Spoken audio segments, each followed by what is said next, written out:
I hope for a number of you this is not your first mod event of the weekend, and I hope you've been having a great time. Would like to mention that we have many sponsors who help make this event possible, and today, even though you have all of them listed here, I'd like to especially thank Bill and Jane Knapp, who are our weekend sponsors.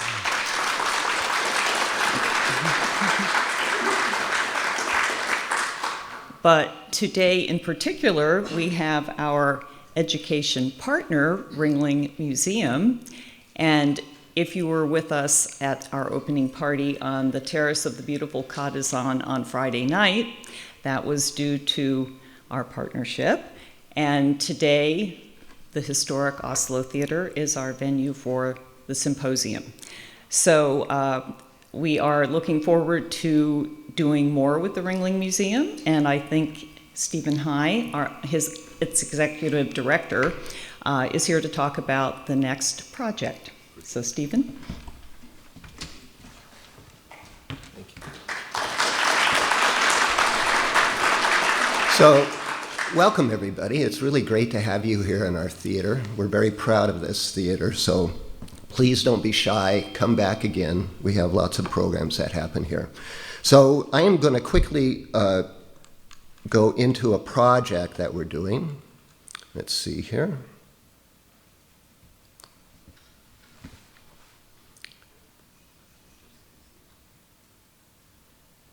Or maybe not so quickly. Oh, there we are. Okay, it's mid-century at the museum, the pavilion. And so this is a portrait of Bill Rupp, seated outside of the recently constructed pavilion on the Ringling's campus. This work was commissioned in 1961, or it was built in 1961, and commissioned by the museum. It was to build our first restaurant on campus. And the selecting of Bill Rupp was really a strategic and intentional decision on the part of our leadership of the museum in those days, Chick Austin, and then following Chick, it was Kenneth Donahue. And Kenneth Donahue was the director who implemented this project. So it was, I see this as really important as far as modernism and contemporary art has always been the foundation of this museum, even though our collections range the gamut. But there was always an interest and a commitment to contemporary and modernism. So who's Bill Rupp? In this audience, everybody probably knows that, but I'll just say he was, at 35, was the only architect featured in the issue dedicated to 100 of the most important young men and women in the United States, the takeover generation, which sounds kind of great. Rupp shared recognition with other up-and-coming young change makers, including physicists, scientists, authors, engineers. In fact, John Updike was listed in this. Edward Albee, the playwright, was listed. And even the Project Mercury's flight chief, Chris Kraft, was in this publication. But he was the only architect. So here's some information on Bill. How's it going there? Kind of got a little messed up. But pointing out some of the elements here. He was a graduate from the University of Florida in 1953, and then he immediately moved here to begin working in Paul Rudolph's office, and later opened his own practice. He collaborated with Joe Farrell on award-winning projects, including the Caladesi Bank in 1958. In 1960-61, Rupp designed the pavilion at the Ringling Museum of Art.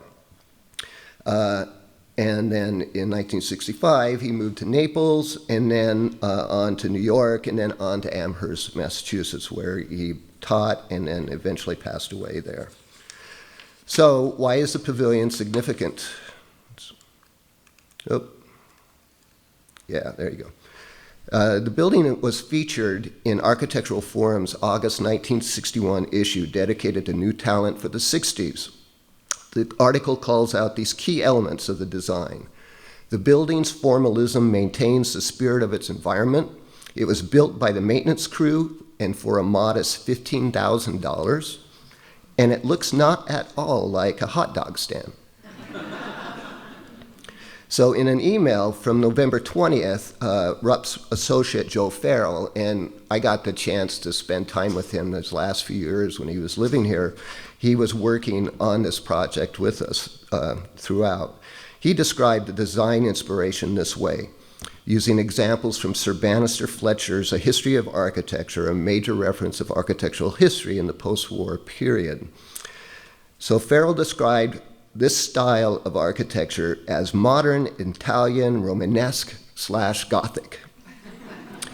So in keeping with the lively Baroque atmosphere at the Ringling campus, modern because the dining pavilion was light and airy, had lots of large sheets of glass, uses modern reinforced concrete block construction in a new way, and Rupp was a member of the Sarasota School of Architecture in 1961. Italian Romanesque, because the dining pavilion has a continuously round form, similar to the baptistry and the campanile in Pisa. Italian Gothic, because the sketch of the Doge's Palace in Venice show more developed archways with columns closer together and pointed. So we're going to look at a sheet of his drawings for the Pavilion, which was our first food place, and it was opened as a Howard Johnson's, if you can believe that. Just highlight some of the scuppers and glass details on the lower bottom. So the key designs here are on this slide. The central skylight allowed the building to act as a timepiece to mark the passage of time. You can see the shadow of the light up above on the top left. The scuppers on the right, you can see them projecting out from the space. They created this kind of bath on the roof that water would come into, and so when we had a big rain or storm, it became this fountain. The water was shooting out 360 degrees out of the building.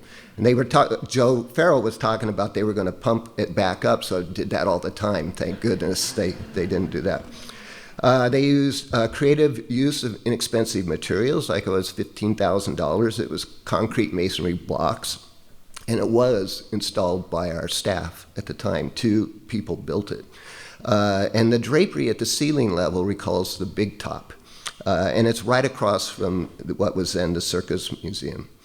An architectural forum says its intimate scale, its textural contrast, and particularly the way it frames the landscape for the diners within make it an unusually light and lively room for dining. And unbeknownst to all of us, this was part of a plan that Rupp did for the entire campus. It was a proposal that went in. We discovered this as we've been going through archives and doing more research on the building. This was never built, but it was interesting that it was part of his larger vision for the campus.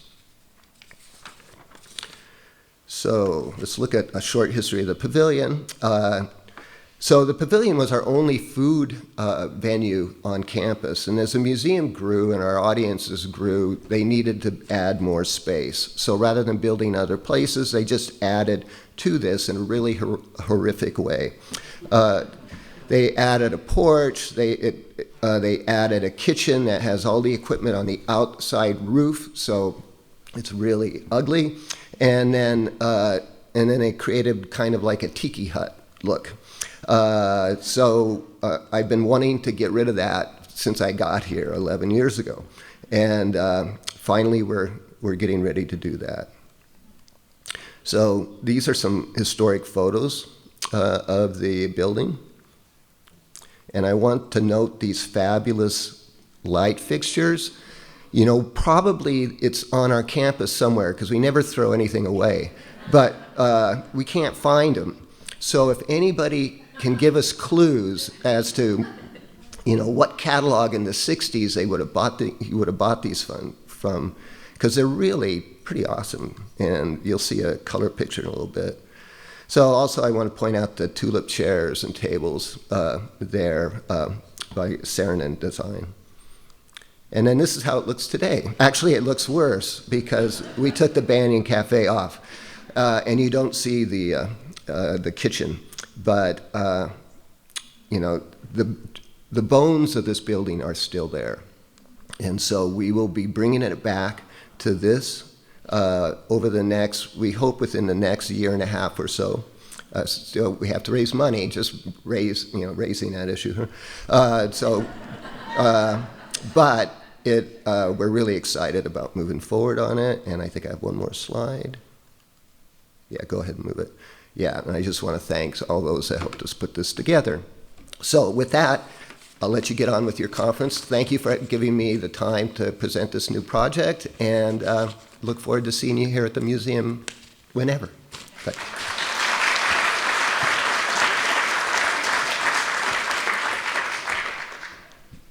It's okay, you can donate. So we'll get started with the symposium. And what is a symposium without someone who's going to herd the cats? Or as Marty likes to refer to Philip Hiss, the impresario. I'm thinking of him as the impresario of this morning's program. Marty Hylton, if you were at our symposium last year, gave a wonderful keynote address on Philip Hiss and his part in the public schools program. This year, he graciously agreed to come back and act as our moderator for the program. And if you haven't heard the news already, he will be returning in January as Architecture Sarasota's new president. So we are so pleased to have him here today, and happy he'll be coming back. Marty?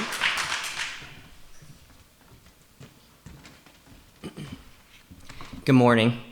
Thank you, Anne, and the board. All I can say, if anyone knows Anne Essner, is you just don't say no to her. This morning and this topic is of particular interest to me. Those of you who know me, I have two and a half decade long research tracks. The first is modernist architecture and its preservation, particularly that of the post-World War II period, and I've certainly done a lot of work here in Sarasota. The other is climate responsive design. I'm actually stepping down at the end of December to accept my position. I was the first historic architect for climate change for the National Park Service, and so my work over the last 2 decades, and particularly the last 16 months, has really focused on how we protect our architectural heritage and cultural resources from the impacts of a changing climate and rising seas.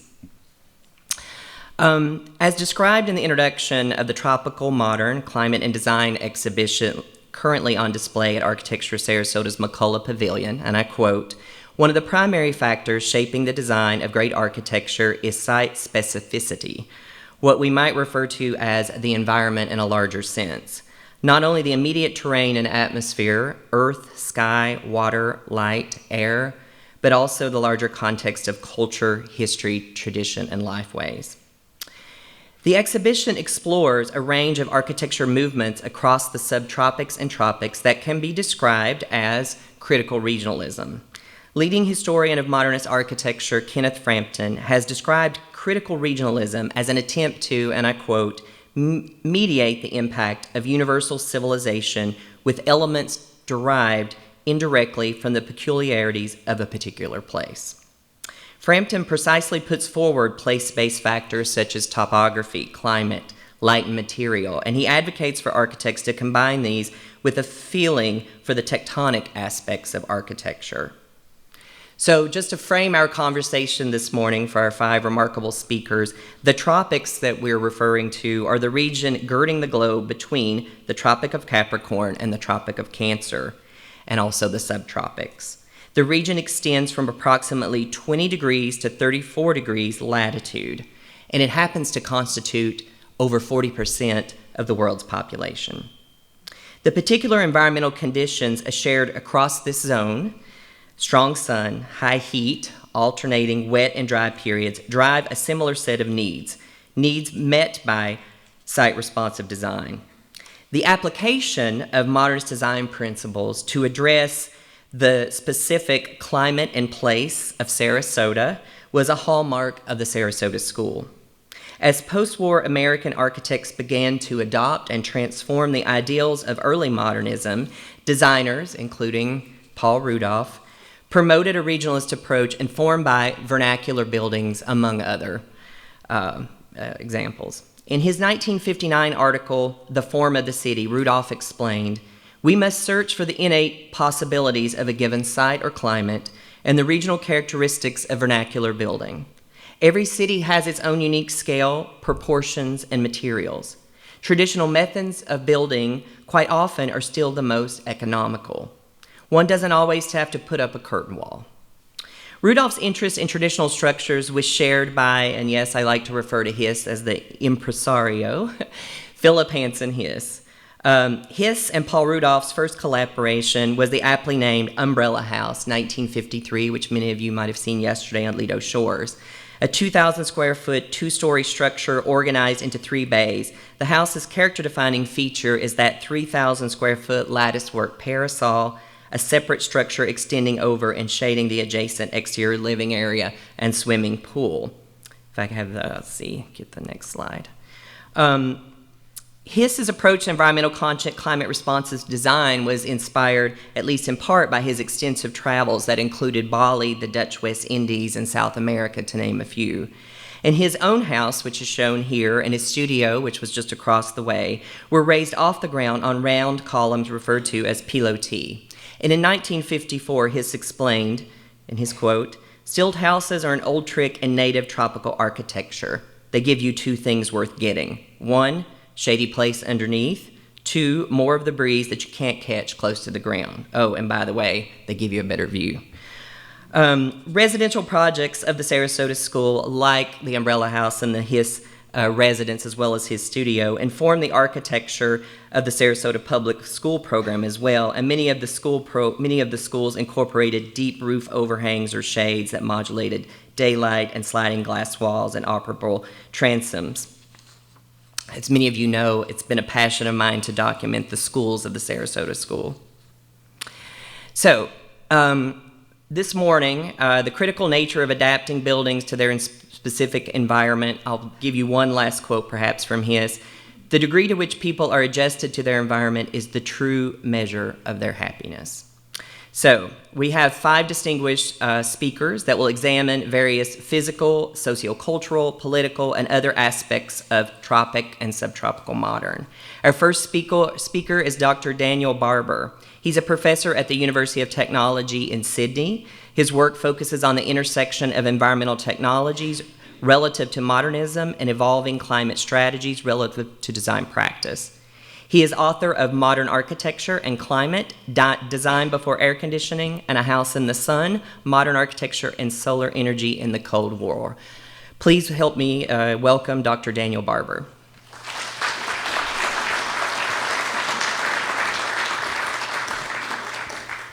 Fabulous. Thank you so much. Give me 1 second to set up multiple devices here. Thank you so much to Marty and to the board and Architecture Sarasota. It's really a pleasure to be here to take part in this discussion around tropical modernism. Let me just get my opening slide up. Am I pressing? There we go. So my sort of remit here today is to provide some context, right? I want to enter into this discussion of tropical modernism from a sort of large picture view, right? To provide, first of all, some historical context. I'll be sort of providing some evidence, but kind of making a few leaps as well, arguing that modern architecture, that what we think of modern architecture as a historical phenomenon sort of broadly considered, right, was concerned initially very directly with questions of climate, right? With precisely the sorts of questions that Marty has introduced in terms of site specificity, which is to say that the question of climate and how to manage climate was a sort of engine for the innovations of modernism that we are familiar with. Drawing a bit from my book, Modern Architecture and Climate, I'll be playing out a few of these stories, right? The ways in which climate was seen as a way to adjust a building to its thermal environment. The way that, again, this was a kind of central part of modern architectural discussions and really of its kind of emergence, right, as a cultural and functional logic. Am I supposed to be pointing this there? Okay, So that's kind of one context, right? This sort of broad historical picture, and we'll be getting into some of these slides and working through some of these images in detail. Another sort of context, which I'll explore a bit more briefly at the end, a context that sort of drives the content of the exhibition and any discussion that could happen today around climate methods in the field, which is, of course, the relevance, the kind of resonance of this material for thinking about the architecture of the future, right? So the ways in which these buildings from the past are kind of re-scripting the way that we understand the social role of architecture in the present and future. How buildings will produce or at least inflect a very specific future, given what the United Nations has recently referred to as lock-in buildings, right? All of the kind of construction we see in the Sarasota skyline and skylines around the world, these are buildings that are locking in carbon, locking in violence, right? Locking in climatic disruption over the coming decades. And so we have to kind of begin to negotiate how the images from the past can help us to kind of reimagine these possible futures. So I'll end with some sort of dour thoughts about buildings as media, as a sort of medium of climate change, as a way of sort of haunting the future through the way that we construct our built environment. Okay. There we go. So the book, as noted, right, the kind of subtitle of the book, Modern Architecture and Climate Design Before Air Conditioning, a bit more precisely is to say sort of methods of design, ways of thinking about controlling the thermal environment, developing alongside air conditioning, right? And in fact, that contemporaneity is quite significant, this sort of parallel story. As air conditioning was being developed, and we see two sort of landmark examples here, right? The Seagram's Tower on the left, and we see the heating registers right there at the edge, right next to the curtain wall. As you can imagine, when they're turned on, they're really just sort of heating the lower atmosphere of Manhattan, right, as much as they're heating the interior of the building with this super thin curtain wall. And we also see on your right the Weathermaster, right, the air conditioning system installed at the UN headquarters in the early 1950s. So we're telling a kind of parallel story, right? A way of imagining, of thinking about the promise of architectural modernism before this sort of mechanical system became readily available around the world, right? And we can get into in discussion some of the nuance of kind of what came first and how it all played out. But the important aspect here is that to make fun of the Seagram's Tower, which I think is something we have to do today, is not to shame the architects, right? It's not to sort of question the brilliance of Mies van der Rohe, but rather is to recognize that the energy economy was in a very different place in the 1950s, right? I mean, the Seagram's Tower opened more or less about a month after the head of the Atomic Energy Commission proposed that electricity would soon be too cheap to meter, right, once nuclear energy had sort of taken control. So we recognize that the kind of energy systems that are embedded in these buildings were done so, without any attempt to be efficient, without any attempt to kind of save. And in fact, both the UN building and the Seagram's building are part of a district steam heating system, right? So the kind of their relationship to fossil fuels is abstract, if not, but no less direct. But the point being that these architects were developing a kind of means of increasing economic activity, of using as much energy as possible, in effect, right? To kind of build up the promise of the American century and to extend the kind of powers of the global oil regime even further and further. So we want to see these in context, but we want to see them in the context of sort of what has come after, right? The extent to which sort of air conditioning systems that became part of the way of building in the modern period have now sort of taken over our lives, right? To paraphrase Siegfried Gideon, air conditioning has taken command, right? And to the extent where I'm sitting here in Florida sort of dressed for the air conditioning, right, rather than dressed for the environment, as we all know and are very familiar with. So what I'm trying to do is just sort of describe this general trajectory here, right, to just kind of get us in the zone a little bit, to think about the cultural logic of air conditioning that has kind of taken over our lives, right? And the ways in which that logic emerged, in fact, before air conditioning or alongside air conditioning through a different kind of, different set of design practices. We'll be thinking then in that way of the buildings that we see, the facades that we're going to look at, some of the sectional drawings in particular that I'll get into some details of, to think of these buildings as a media, right, as a kind of interface between the way that we think about the world, the way that we live inside, and the sort of energy systems and climate systems that we are enacting. Okay. So let's look at a few buildings, right? Or in this case, a set of drawings, an unbuilt project from Le Corbusier. I'm kind of bringing us back to all of our, maybe some of our architectural history survey course, or maybe the first time you kind of started to look through Ken Frampton's Modern Architecture, for example. Le Corbusier's early projects being a very important part of the emergence of modernism. Again, this is an unbuilt project on the edge of Barcelona, but we can see a few things already about this kind of new era, right? About the kind of sense of difference that the modern architectural world was to bring about. We can see these kind of porch spaces, right? They kind of look like they might be garages, but really it's a sort of indoor-outdoor social space, right? Kind of private, kind of public, in the open space, but sort of within your kind of envelope. It's very similar to the jardin suspendu that Le Corbusier would later do, for example, the unité d'habitation, right? These kind of elevated interior gardens. We see the trees lining the roadway. We see the kind of people walking in and out, right? We see a sense of a kind of public space. We see as well these louvers, and we're going to spend a lot of time thinking about these louvers. Well, not a lot of time. I only have 20 minutes, but a certain amount of time thinking about these louvers today as a means to, again, really see the facade, right, as this interface. The facade is this place where innovation was happening to understand how the life that we will build up inside relates to the life that happens on the exterior. Okay. A sort of post hoc model of the same image. I'm going to jump around a little bit with these images because I have them in a slightly different order than I want to talk about them, but that's okay. So here's a sectional drawing of that same building, right? And I'm hoping that most of us have some sense of sectional drawing, right? You cut the birthday cake in half and you see the layers. Maybe not in half, but this is a very specific sort of Corbusian type of drawing. It has a kind of lightness to it, right, a kind of freeness to it.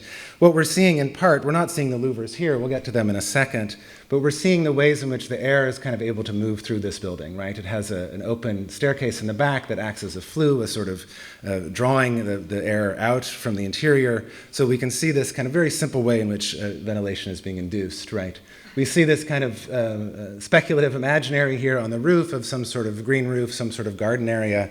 I want to focus us for a second on this individual, a bit of a mysterious figure, right? I'm going with butterfly catching, although beekeeping is certainly second in line. But I think the importance of this is to recognize, in Le Corbusier's approach to the transformation of architecture in this period, what will the new life be like, right? L'esprit nouveau is not usually characterized as kind of walking along your rooftops catching butterflies, but this sense that architecture will facilitate a different kind of social life, right? We saw that in the kind of courtyards a moment ago. We see that in the kind of mysterious fellow walking along the rooftops. How can these materials and systems and ways of living and ways of thinking about architecture differently open up a new kind of living, right? And part of that living was very much about the ways in which one would experience the interior, right? The kind of thermal aspects of the interior that would be emphasized by a given design approach. Barcelona, to Le Corbusier's Swiss-French orientation, was the relative south, right? Was a different climate, was a warmer climate that needed to be managed in different ways. Thus, the induced ventilation that I've already referred to. Here we see a somewhat cleaner version of that same section. Thus as well, jumping ahead, sorry, there we go. Thus as well, in this kind of zoomed in section, this kind of obsession with the figuration of these louver systems, right? So what we're seeing is a kind of media event here, right? A drawing that is insisting that this louver is in fact quite dynamic and interactive. And if I will jump back to this slide. You can see the louvers in their different placements, right? That they had 3 different settings to be able to be rested, open, closed, right, at different angles during the day. A very simple way in which you could adjust the thermal and daylight conditions of the interior to the conditions of the exterior through just a little lever, right, that switches the louvers into their different positions. We see here in a related project from Le Corbusier some of these basic principles that most of us probably know or at least kind of intuit at this stage, but principles in which we notice that the sun is lower in the winter than it is in the summer. Therefore, the low sun can enter into spaces such as this. while being blocked, the summer sun being blocked by these protrusions, right? So we see these kind of diagrams and these ways of thinking through the relationship of the building to its site in these very simple ways, these very simple parameters of drawing a section that has an extended eave to manage the relationship to the sun on seasonal and daily patterns. Le Corbusier would spend a lot of time in this period, especially right after World War II. This was published in January 1946, the first edition of Technique et Architecture after World War II, promoting his own work with the brise soleil, promoting his sort of capacity to imagine this different way of living, these shading systems that would again modulate the interior relative to the conditions on the outside. I just sort of throw this slide up because we're going to come back to some of these questions of sort of where did this all come from and how were these ideas disseminated.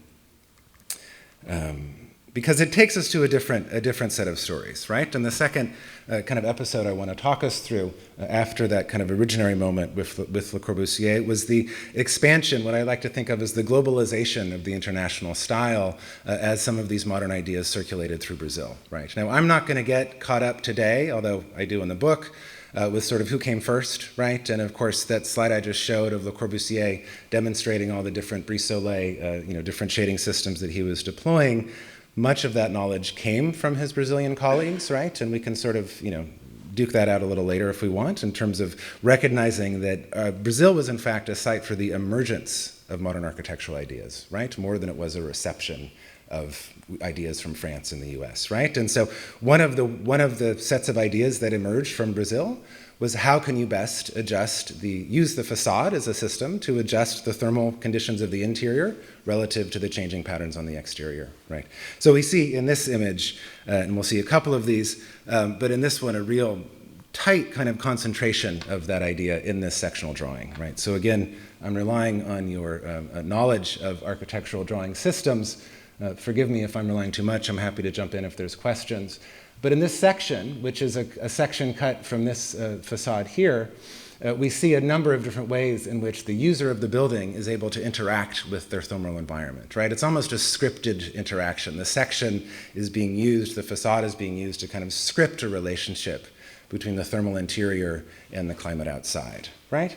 So you see, for example, you might open the sash in the morning and let some of the breeze in. You have these kind of fixed vanes, so the sun at noon, I mean, you never want the sun at noon, right? So you have fixed vanes. The sunscreen that can come up and down at 6 as the sun's going down, and this kind of interior space, right, that you're able to sit in and enjoy your caipirinha as the sun is going, behind Morro de São João. So these different ways in which, again, you're sort of interacting with, you're sort of engaged with the facade as a means to live in that space.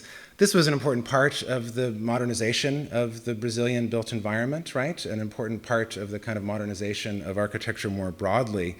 Of course, we also need to be thinking that at this same time period, Brazil was in effect entering into the sort of global economic world, right? It was being brought into modernity, if we can kind of speak that on those terms, in the sense of its economic system, its governmental system. Again, we can get into the details of the government actually not being something of a benevolent dictatorship, but nonetheless, part of that process being to see how modern architecture, to see how these new terms and systems could transform the industrial apparatus of the country relative to the changing global economic world around it. So we see in Brazil in this period the kind of elaboration of a number of different kinds of shading systems, louvers, all sorts of different contraptions, right? In this one, again, a number of different steps. You have these louvers on the eave that are sort of allowing some of the hot air that gets gathered there to vent out. You have a whole set, the images get a little fuzzy, but you have these shading systems that also can go at different angles, right? So again, a number of different kind of settings that one can manipulate, in this case in an office building, to allow for a more comfortable experience throughout the day. In this case, a really simple system. You have a set of horizontal louvers and a set of vertical slats, really, and you can just interface them as needed to increase the blocking of the sun, right, to decrease the solar radiation. This is a building in Salvador, so further north, closer to the equator, even a bit warmer. And this one that some of you may know, the Ministry of Education and Health. Again, I'm not going to say why Le Corbusier was not the architect of this building today, but we can talk about that later. Designed largely by Lucio Costa and Oscar Niemeyer, with a simple system that wasn't working when I was there in 2015, but it's since been repaired, where you just sort of turn this lever, it shifts that system, the kind of notches on the top there, and then the louvers adjust accordingly, right? So in the 2015 exhibition that Barry Bergdahl curated at the Museum of Modern Art on Brazilian and Latin American architecture, it was called Latin America Under Construction, he made the point that I've actually tried to just make as well. He said that the Brazilian and Southern American projects that we're looking at, that he was, well, this is actually New Orleans, but that's okay. The Brazilian and Southern American projects that we were just looking at, and that he was also showing in that exhibition, as he put it, were not the belated inheritors of European traditions, right? But they were themselves something emergent, as he called them, previsions of a modernization to come, right? So a kind of sense of what's coming next, so this kind of cycle of influence that's going from the south to the north, right? This is an important aspect of these ideas, to recognize that the way in which modern architecture started to flourish around the world before air conditioning, right? Before the kind of post-war emergence of an oil regime that allowed for the kind of petroleum air conditioning nexus to take off, right? It flourished through these careful design methods that adjusted the thermal interior to the exterior, largely by virtue of the facade. So we also know, however, that these previsions, were maybe a little skewed or a little out of focus, right? And the modernization that came was in fact quite different than the one that might have been imagined in Brazil in 1940, 1950. So these are a few of the buildings. This was the one with the sort of choreography, right? This was the one I pointed out, some of the different systems. This was the two guys kind of opening their shutter. All of them have since, well, some of them have now been returned, but in the 1980s, all of those shading systems were stripped off of these buildings in Rio, replaced with these in-window air conditioning units, right? So this is the modernization, so to speak, that came. This is the globalization that came, and that we are still struggling with as a global culture to understand the type of built environment and the type of kind of climatic response that can help us get through to a different kind of life. I'm going to run through very quickly. I think I've got about 5 minutes left, right?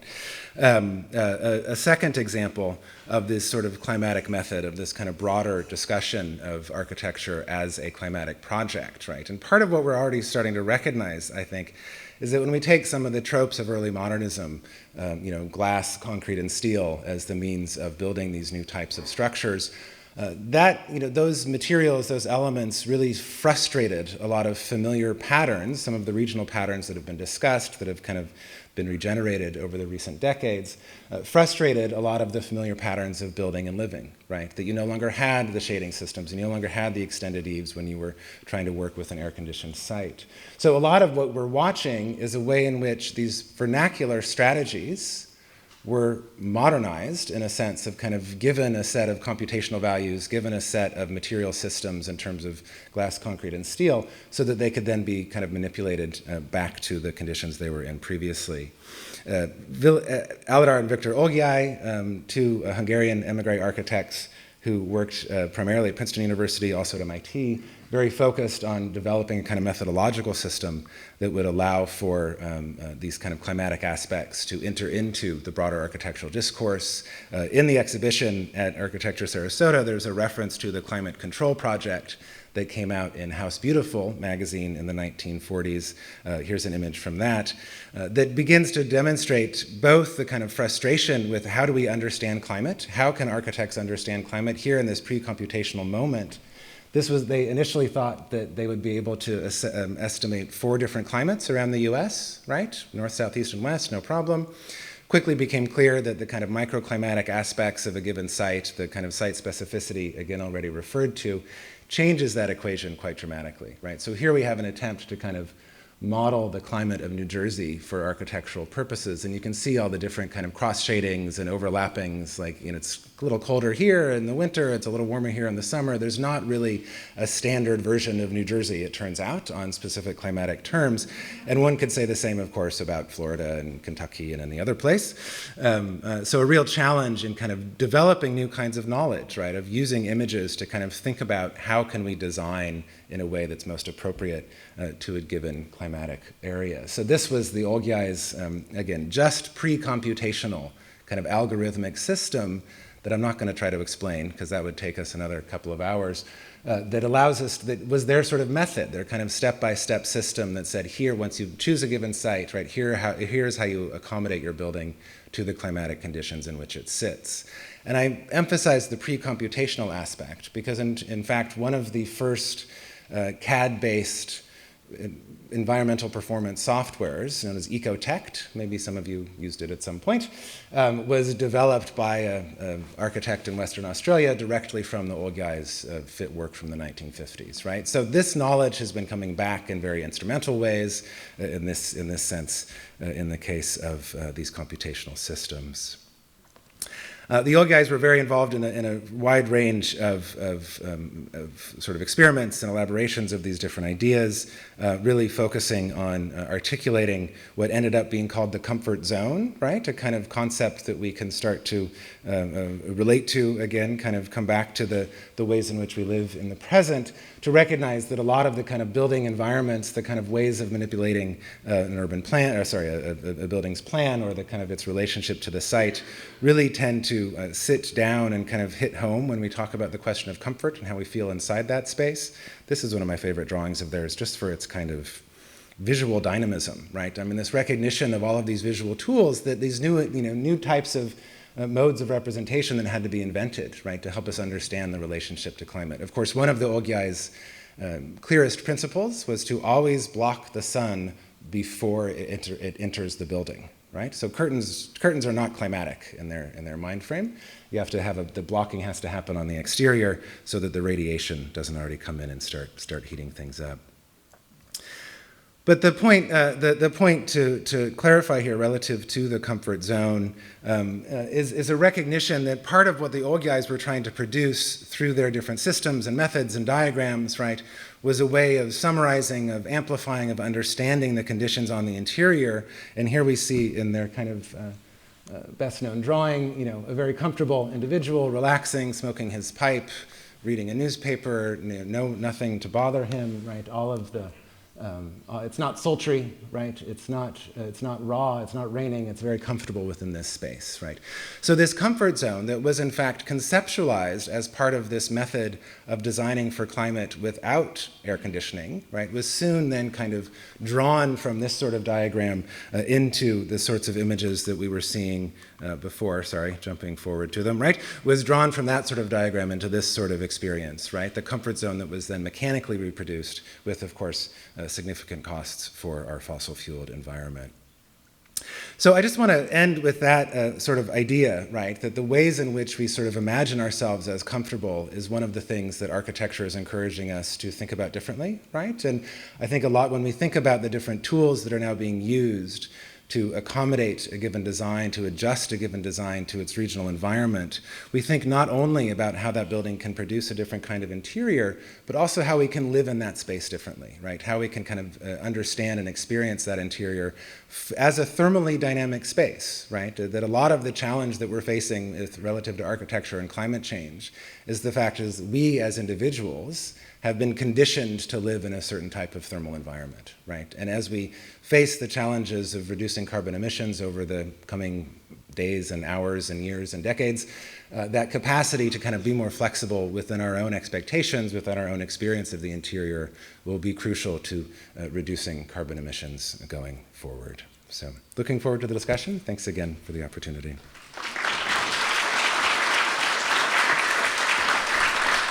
There's a few extra slides. There's a few extra slides in there. There's a few extra slides in there. You might want to jump forward to the next person. Keep going. Keep going. Sorry, I thought I'd have more, I was in more additions.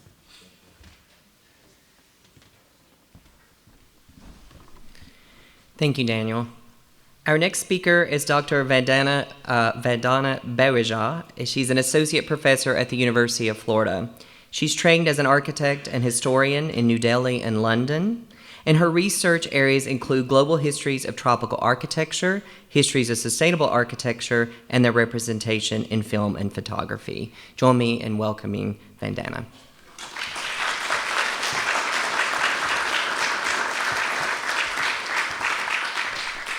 Hello, everyone. Thank you so much for inviting me to this talk. I'm delighted to be here.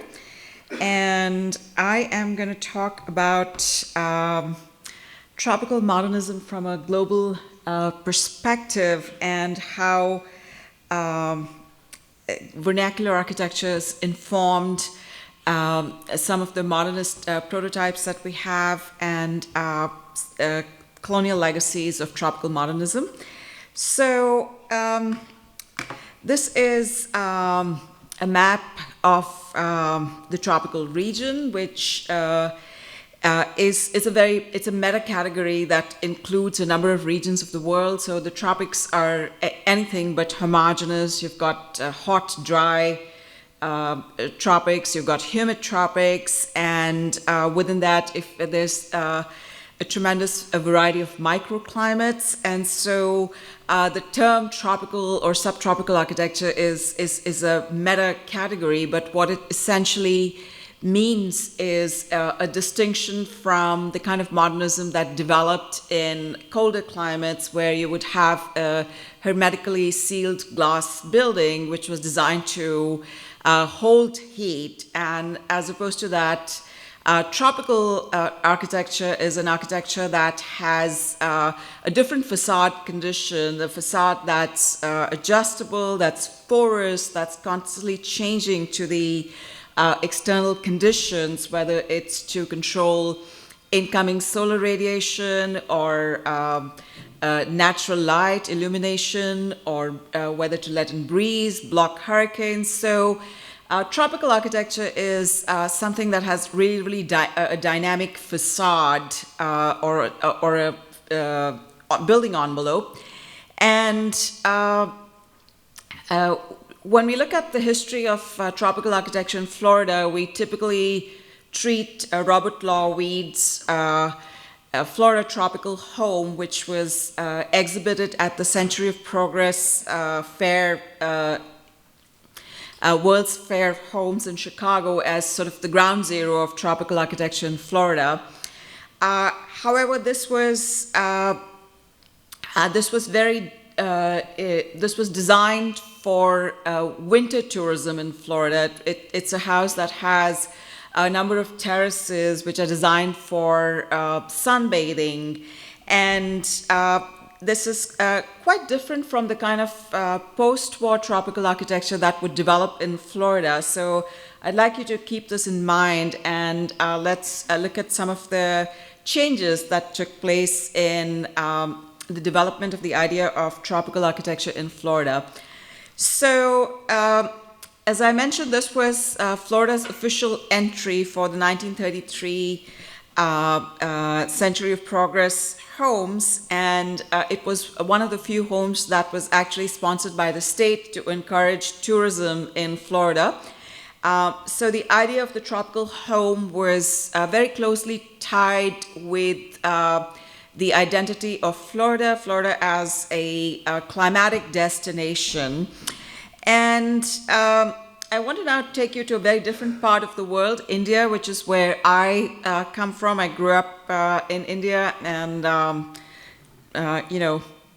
studied in London, University of Michigan, Ann Arbor, and finally came to Florida, and my interest has been tropical architecture. So I now take you to a place in South India called Pondicherry, which is on the, does the laser pointer work? Okay, so Pondicherry is on the western coast of, the eastern coast of India that you see there. It's now been renamed Puducherry. And this was the place where a building, the Golconda Dormitory was built in 1936 by Antonin Raymond, and this is considered India's first modernist tropical building. It has a facade of concrete louvers that are operable, and Antonin Raymond was a Czech architect who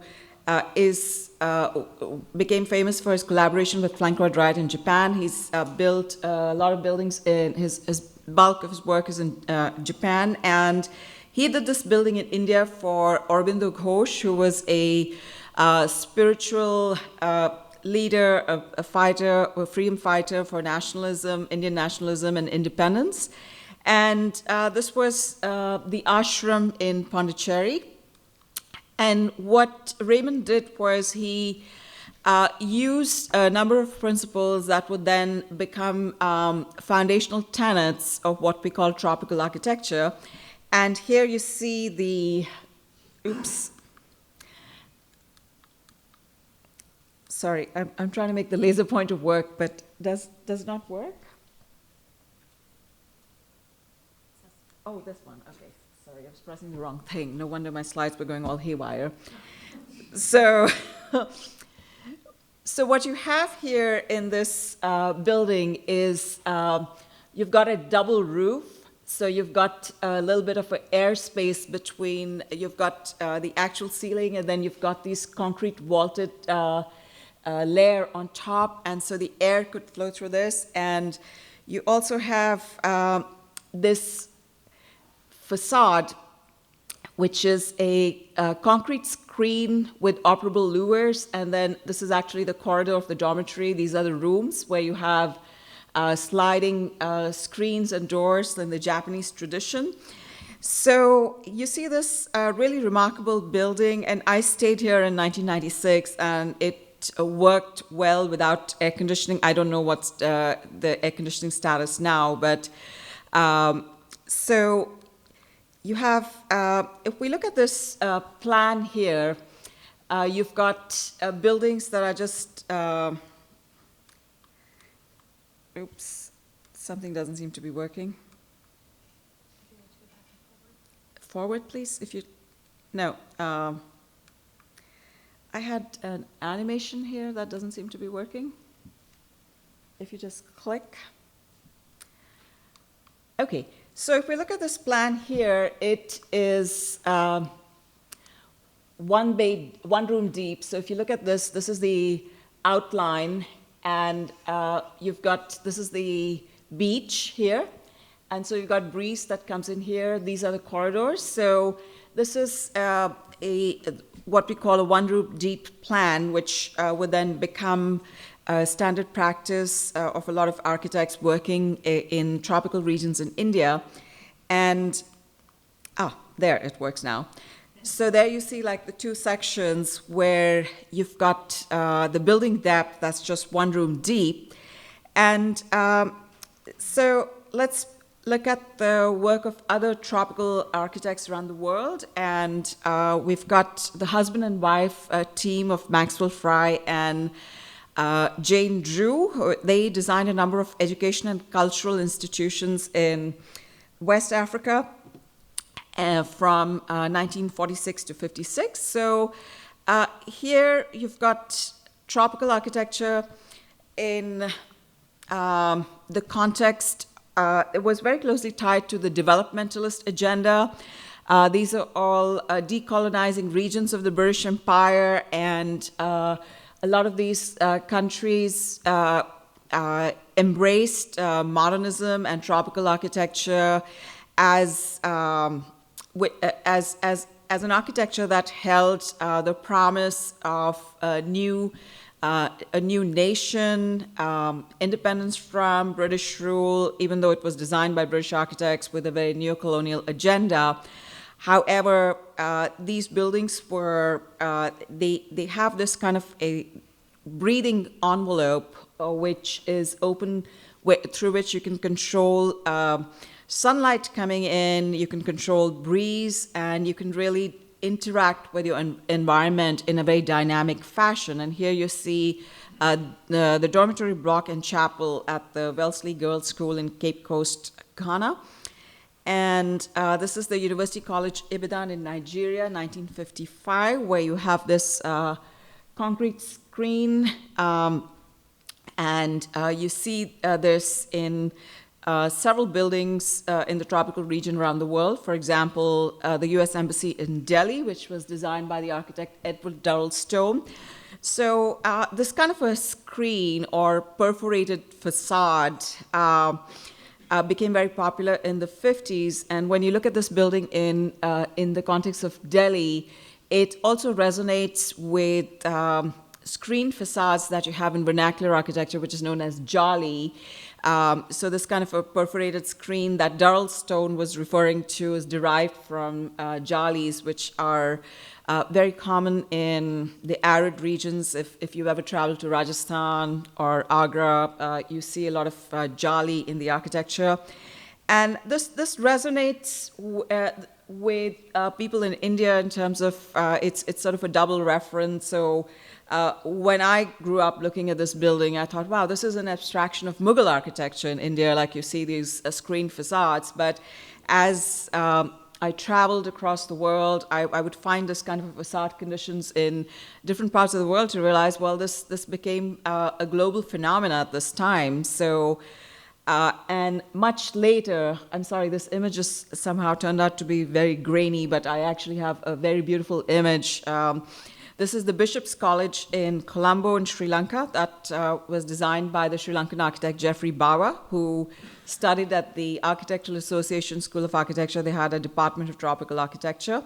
So, and Bawa designed what we called the breathing wall. So you've got this perforated wall, which is that porous building envelope, and that lets in, that controls light, that allows you to control breeze intake.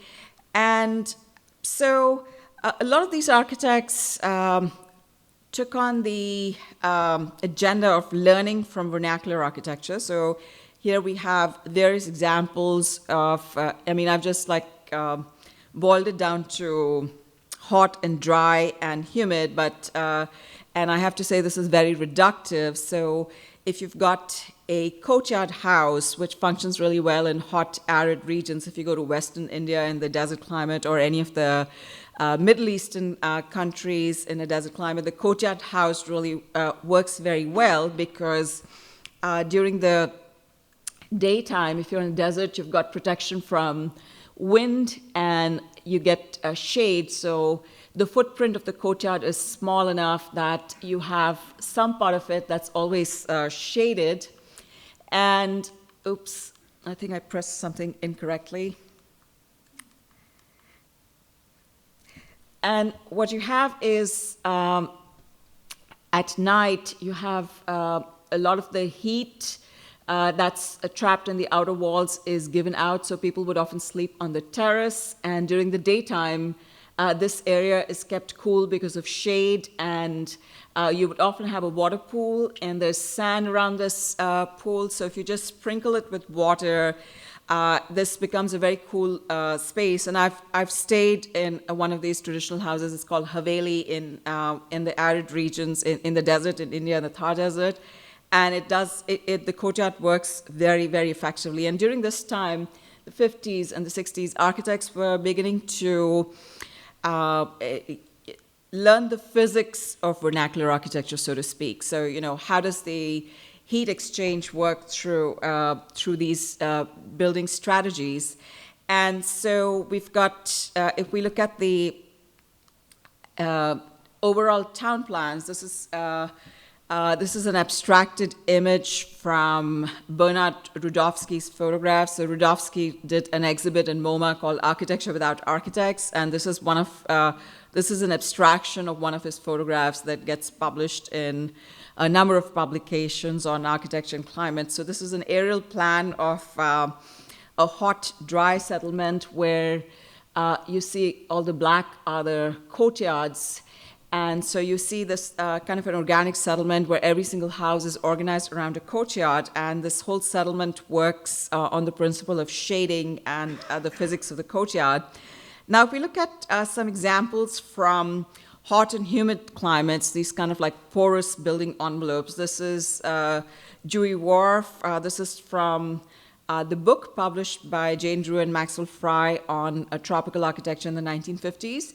And they make the case that no matter where you are in the world, you would see vernacular architecture that has some similar traits. So if you look at a coastal lagoon village in Ghana, you see this kind of architecture that's made with natural materials, and it has a completely porous building envelope to let in breeze, to block the sun, and it's elevated on stilts. And likewise, if we look at a house in the Malay house in Malaysia, it is built with the same principle, as in it's elevated, and it has this, what we call a porous building envelope. And finally, you've got the Florida Cracker House, which doesn't quite have a completely porous building envelope, but it embodies some of the principles of being elevated above the ground, of having a wraparound porch which protects from rain and sun.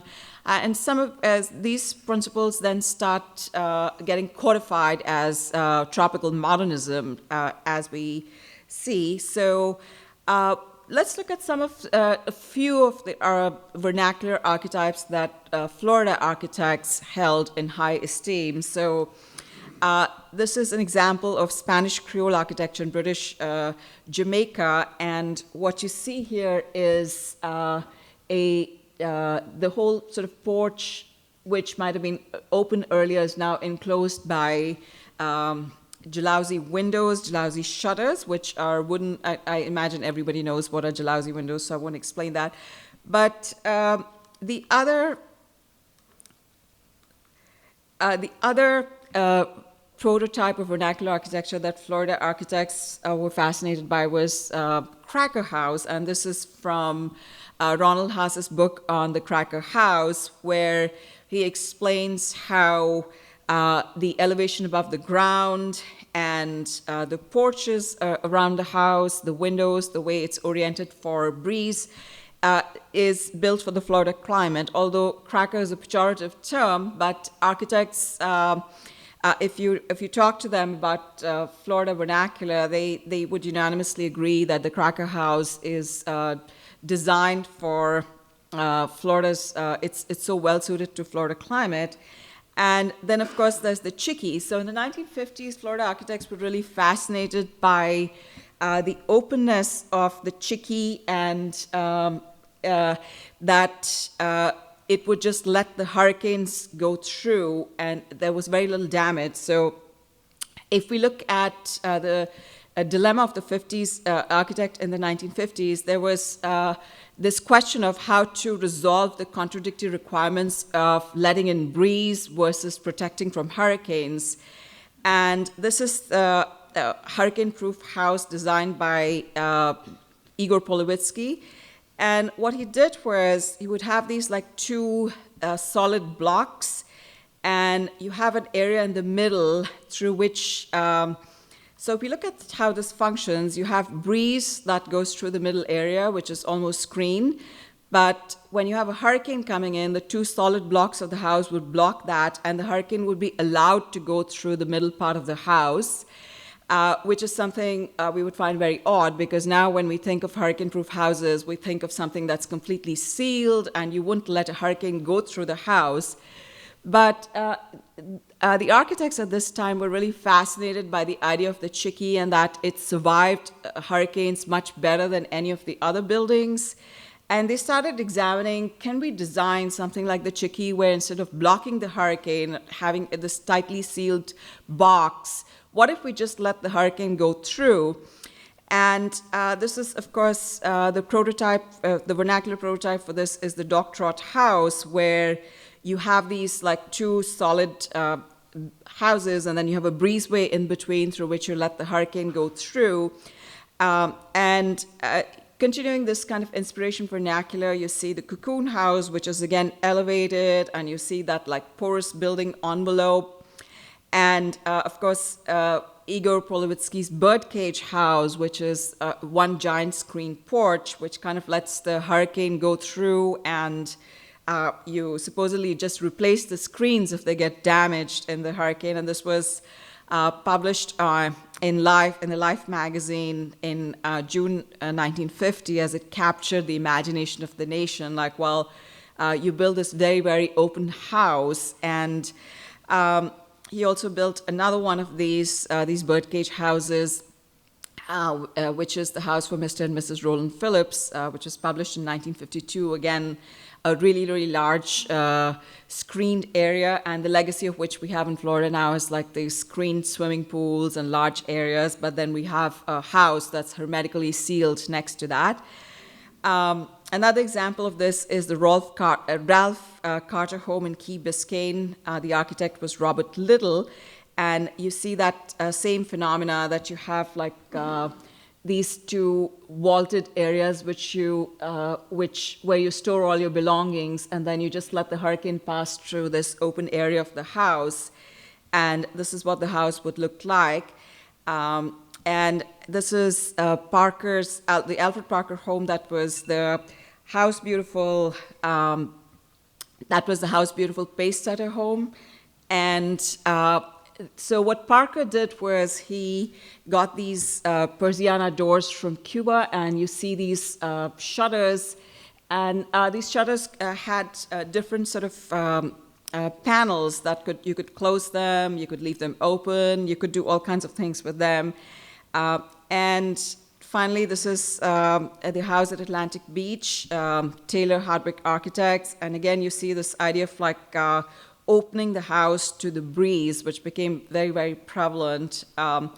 And Robert Little sort of published this manifesto of, how to address the problems of living in tropical Florida. One is like open up the house and have screen walls to protect you from bugs, and protect your glass and screens with overhangs, and how to survive hurricanes. Turn a few of your rooms into strong walls, and then in which you store your belongings, and then let the hurricane go through the rest of the house. And his tip was, don't pick a fight with the hurricane, or it'll start fighting with you. Like, let it go through your house. And of course, we don't do that anymore. Like, computers and all kinds of things that are going to get absolutely damaged. We don't build like that anymore. So just continuing on that tradition of very, very open houses, this is the Messamore house designed by Rufus Nims. And again, you see that idea of, having these very, very solid sealed parts of the house with permeable areas where you would have breeze and also let hurricanes go through. And this is the house with disappearing walls, where again you see the inspiration from the Chickee, like a house without walls. And I think that's where I'm going to end. Thank you very much.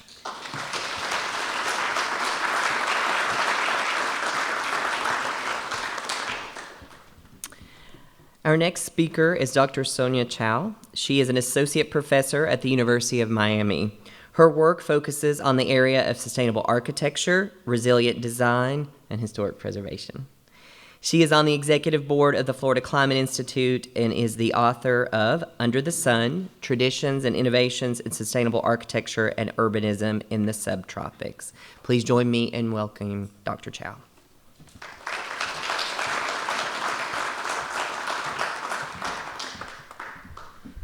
Good morning, everyone.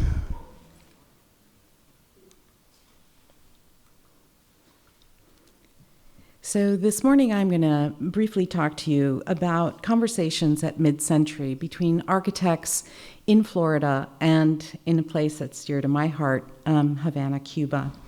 And I hope that by the end of this presentation I will have demonstrated why the work of these brilliant architects at mid-century are so relevant to us today as we start to really address and think more seriously about our climate challenges at present and ahead of us.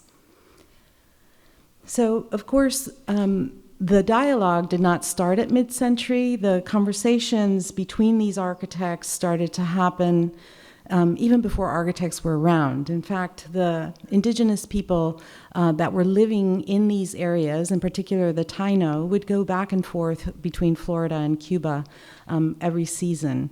And since that time, of course, the Spaniards would come in and take over some of these territories, colonizing them, and they would continue those conversations across the straits, creating new towns and new forms of settlements in these places that they were landing in.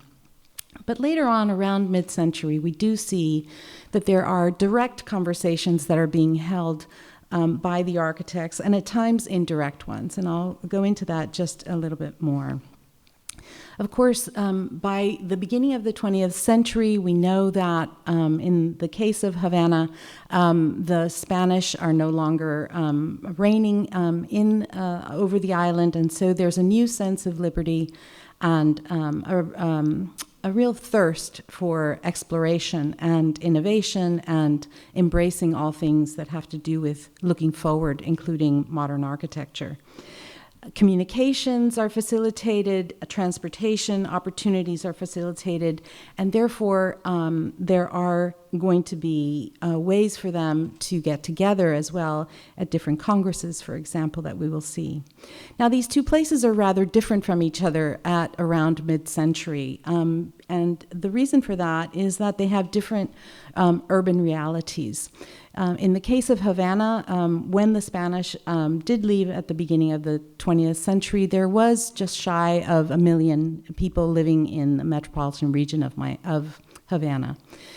And we know that the populations, of course, as you can see from the images below, both in South Florida and here in Sarasota, are minuscule by comparison, even decades later. I think yesterday during our wonderful tour by Laurie Moldovi, sorry if I'm butchering your name, she talked to us about there being a population of about 40,000, is that right, Laurie, at around 1960 here in Sarasota. So within that context, you can imagine that there's also different architectural contexts that come along with that. So 400 years of having the Spanish in the island of Cuba meant that they had brought over typologies that worked in the southern parts of Spain, because that's where a lot of the different colonizers came from. Those were adapted rather quickly to a hot and humid climate, and the architects at the beginning of the 20th century are remembering those lessons, those important lessons of how that colonial architecture had to be adapted in order to really suit its tropical setting. In like manner, we see, as we've just heard eloquently, there were traditions here in the peninsula of Florida as well that will inform the way in which the architects here will think about the way to build for this particular setting. So what are some of the common influences and the direct or indirect dialogues that did occur? Influences, of course, there will be the Bauhaus influence. There will be Corbusier's work. Siam, of course, is going to be a part of that extension of Corbusier's influence. There will be the case study houses. Richard Neutra, in particular, this image on the bottom, one of his case study houses would have a lot of opportunities to be in Havana, Cuba, and to work with some of these architects directly. He's particularly going to admire and collaborate with Romañach, which you'll hear more about just briefly. Then another pivotal figure at this point in time in terms of influences will be Walter Gropius. Here his own house, as you can see, sort of learning a little bit about how to build in ways that have to do with place. And that, of course, will also feed this notion of a tropical regionalism. And then, of course, lastly, as you heard from our first speaker, there's going to be the influences from Latin America itself, where across the continent we see that there is this desire to express with exuberance, right, through color and form, the new ways in which we can build for a modern society, but always very well tempered, or usually very well tempered, to the climate as well. And then lastly, we have to talk about Frank Lloyd Wright, because of course, he was not just a national and international figure, but his work was actually emerging here in our backyards in Florida. And that would have great influence also on many of the architects in Florida in particular, but also those in Havana, as you will see shortly.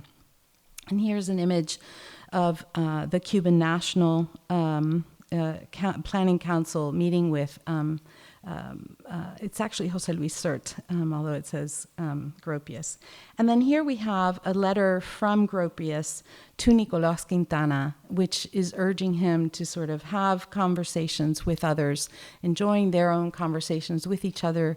Gropius would serve as a mentor to both Paul Rudolph as well as to Nicolas Quintana, encouraging them to actually meet. There will also be other opportunities for engagement. Here we see an image of Arthur Browning Parker. He's the gentleman on the left-hand side of your image, where he was the president of the AIA, and during their annual forum, he invites the members of the Colegio Nacional of Architects, the National College of Architects from Havana, to honor them at this event. And they start a conversation about collaborations and about how to build in this region as part of that conference. And that is sort of making very public the conversations that were happening already. And we see that all the way back in 1949, there were also congresses where they started to talk about an architecture under the sun. And that's why I selected that name for my book, because I thought it really summarized the way in which all of these architects were always very thoughtfully thinking about place and where they had to be designing. Here's an image of Neutra speaking with some of the architects in Havana, and the gentleman just to his left is Eugenio Batista, a first-generation architect in Havana who is what we refer to as a transitional figure. And he's a really interesting and important person because he's one of those architects that tries to take those lessons from the past, from that colonial architecture, and say, let's take these elements and take these typologies and embrace modernism, but let's do it by not forgetting where we came from. And so he will be a very important figure in what later on Nicolas Quintana would call lo cubano, an architecture that is really rooted in the history of the nation. And here's that event that I spoke of where they're talking about the architecture under the sun. This is part of an exhibition that will happen here in Florida, in Palm Beach, where the architects from Cuba are invited to exhibit their work. Yet another opportunity for them to have dialogues with the architects here in Florida. So today I'm going to focus on just 4 of the brilliant architects that were practicing during this period of time. And I will present them to you in chronological order, so from oldest to youngest. Arthur Browning Parker, Mario Romañach, Paul Rudolph, and Nicolas Quintana at mid-century. And I'm going to do that with 15 minutes remaining. And so Arthur Browning Parker is a very interesting person because he's not a native to South Florida. He ends up marrying Guilford's daughter, and that's how he ends up staying in South Florida. He's, of course, a University of Florida grad, and he will, of course, be, as many of these architects, you will notice, are going to grow in their profession thanks to early travels that helped them see how architecture was being practiced in other places. And in the case of Alfred Browning Parker, he was in Stockholm for a short amount of time, but long enough for him to appreciate this notion of building with a consciousness towards placemaking. He's, of course, going to be influenced by Henry Hobson Richardson, by Louis Sullivan, and, of course, very strongly so by Frank Lloyd Wright. Frank Lloyd Wright will actually, a little tidbit here, in 1959, the year of his passing, he will actually recommend Arthur Browning Parker to become a fellow for the AIA, the American Institute of Architects. That's the one and only time that he does so. And when Parker's house, Pacesetter House, is selected as a House Beautiful Pacesetter House, he actually writes a small comment about how magnificent this building is. In some ways, one can understand why, because you can clearly see the evidence of Frank Lloyd Wright's imprint on Parker's design on that occasion. The second gentleman I'd like to introduce you to is Mario Romañach. He starts his career off with a bang. One of those fortunate people who has early commissions that are quite significant. This gives him an opportunity to place himself in forums that will give him larger commissions, and eventually he will work with very interesting individuals. He works with José Luis Sert on the master plan for Havana in the late 1950s, but he'll also collaborate with Neutra and win several awards for his efforts, in particular for a house that you'll see shortly, which is the José Noval Cueto residence.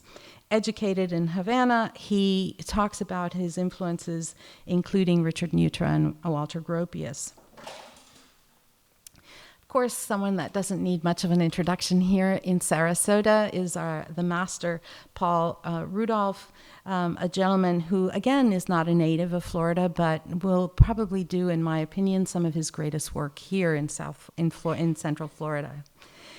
He establishes himself here in private practice and remains until about 1958, although the practice itself doesn't close until 1960. He too will admit to influences from Frank Lloyd Wright, Walter Gropius, and Le Corbusier. He too profits from his travels to Asia and to other locations, including Europe, which will have also influenced the way that he thinks and designs. And lastly, the youngster, if you will, Nicolas Quintana. He belonged to a significant generation in Cuba. If you've never heard of them, there was a group of students at the University of Havana who had the burning of the Vignola treaties. And that was a moment where they were trying to say to their scholars, their faculty, we need to break from tradition, we need to look forward, and we need to be taught in ways that prepare us for practicing in this current world. And so he's an architect that will really think about the connections between vernacular architecture, cultural traditions, and connections. And he will have opportunities to converse directly with Paul Rudolph when they meet here in the mid-1950s while he's on his honeymoon. I'm sure his wife was a bit upset about that. In any case, moving on, some of the explorations that I want to just survey really quickly include their building forms, the materials and methods of construction, right? So here we're looking at the Finney Guest House design. Look at that volume, look at those porches, look at that way in which the water is connecting and engaging directly with the landscape. Think about this design and how innovative it was. The idea that the walls themselves were the screens that then you could remove, right? How logical for South Florida, how brilliant. And yet something that we all wish that we could have today, I think, in our own homes to make our living here in Florida all that much more comfortable. And then here's this house by Mario Romañach, which is the house that will win him an award. And if you go back and look at that image, and I move you forward, you'll see the implied space right there. And you'll see that they're looking at similar forms and they're thinking about similar issues. The difference here, and it's a nuance between the two design efforts, is that in this case, Mario Romañach is looking at the patio, right? The patio house, the courtyard house that had always been a part of the traditions of Cuba. And he's reinterpreting that, creating that central hub in the home for people to come together, for the family to come together. And so you can appreciate that in that space. Right there, right?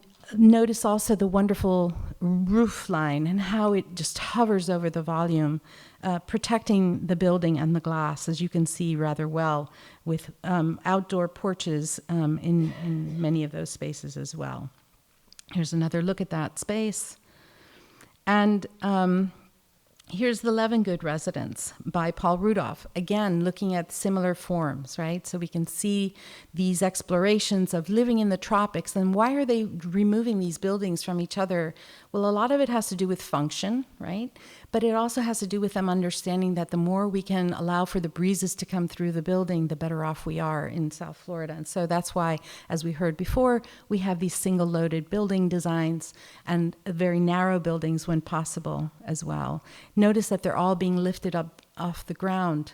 And in the case of the building by Romañach, that too is a bow, if you will, to the traditions of the colonial era when all of the functional activity, whether those were businesses or warehouses or offices, were on the ground floor of those palaces, and then the living quarters were on the piano nobile, on the second and third floor, right?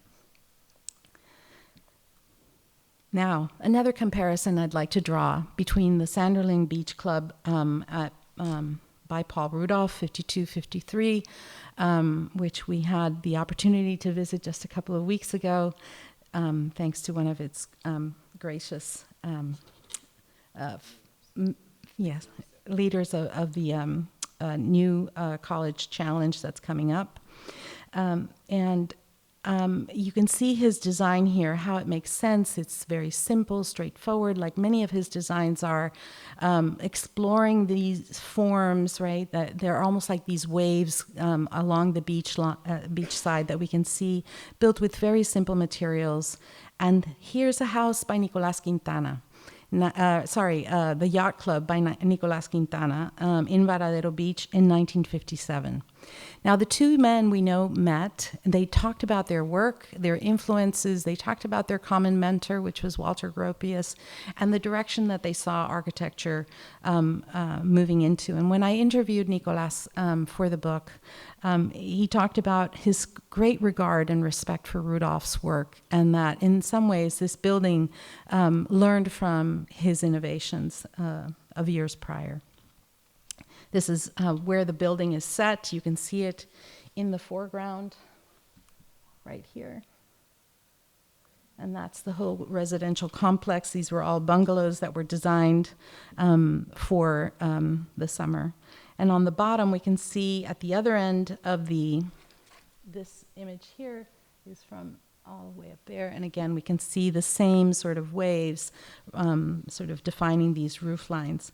Now, many of these architects in Havana will actually be very interested in the work of prior architects that looked at roof lines, and in particular the influence, I should go back, in particular the influence that the shipbuilders had on building some of those colonial interiors in Havana, where you had these really sumptuous, beautiful wooden roofs that were rather elaborate. And so again, it's a sort of fascination with this modulation, if you will, of the form that greets the sky. Now, the Healy Guest House, of course, I'm not going to touch on too much, but it's extraordinary, as we saw yesterday. And if you haven't had a chance to do the Sarasota Mod tour with Lori, I highly encourage you to do that next year with her. It was fantastic to visit the house, where you can really experience the chiaroscuro effect.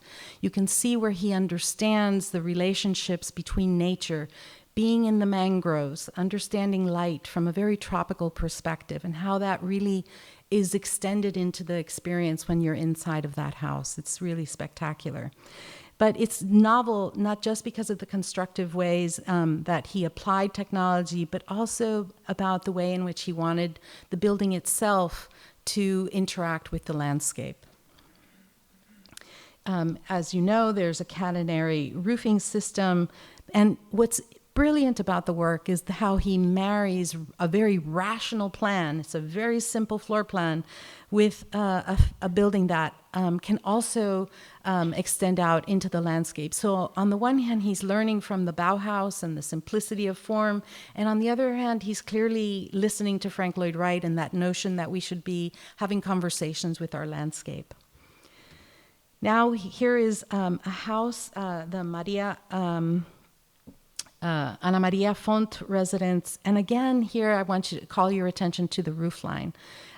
This is a house that's built in 1956 by Mario Romañach. And upon arrival, you'll see that there are a series of terraces that are leading you up into that entrance. But what you notice very quickly are these floating butterfly roofs, again, paying homage to those traditions, but look how deep they are. And wedged in between them, and the shadow line is so deep that you can't really appreciate them, are these stained glass windows. Again, a bow to the traditional colonial architecture and a way of tempering the light as it's entering the building. Oh dear. This is the courtyard space. You can see some of the lattice in the house. This is a house by Alfred Browning Parker. And I'll stop quickly because I need to go over these 5 principles that he believed in, and you can see that a lot of them at mid-century were really up into principles. So build strongly, build as directly and as possible with no complications. Use the materials at hand and keep these as few as you can. Let your buildings love their site and glorify its climate. Design for use while making it beautiful.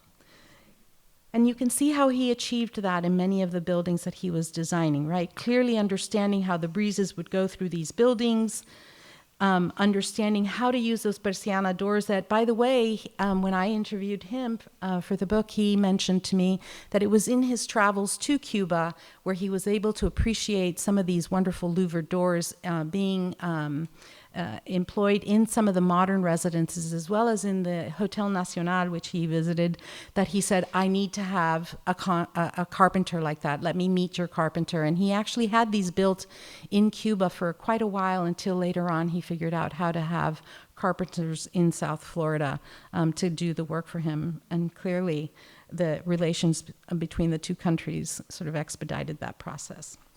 Modeling light and harnessing our breezes, that indoor-outdoor relationship to landscape and climate meant that they were really learning from vernacular precedents, as you heard from before. This is 2 houses by Rudolph, where again you can see this wonderful house being protected by this roof line on the one hand, and then the strategic placement of windows facing north, which if you know South Florida, that's where you want your breezes, that's where you want your windows to sort of flood the space with light, but completely protect them from that southern light that would be so harmful. Here's the tropics expansive home, expandable home that he thought of as a way of addressing the need for affordable housing after the war in South Florida. Sorry about this image being so blurry. It's the Chandler Hopwood residence in Coconut Grove, and he was so thoughtful about the placement of the building in order not to disturb the rock pit that was there and any of the trees that were on the site. And I thought I'd show you that. But this is, again, the majesty of his work, where you can see these roof lines that are just being held up with these, seeming threads, and you don't understand the engineering of it. When you look at it from afar, you're like, how can he possibly make that work? And yet it does so handsomely. And you can see how the indoors are really just an extension of the outdoors.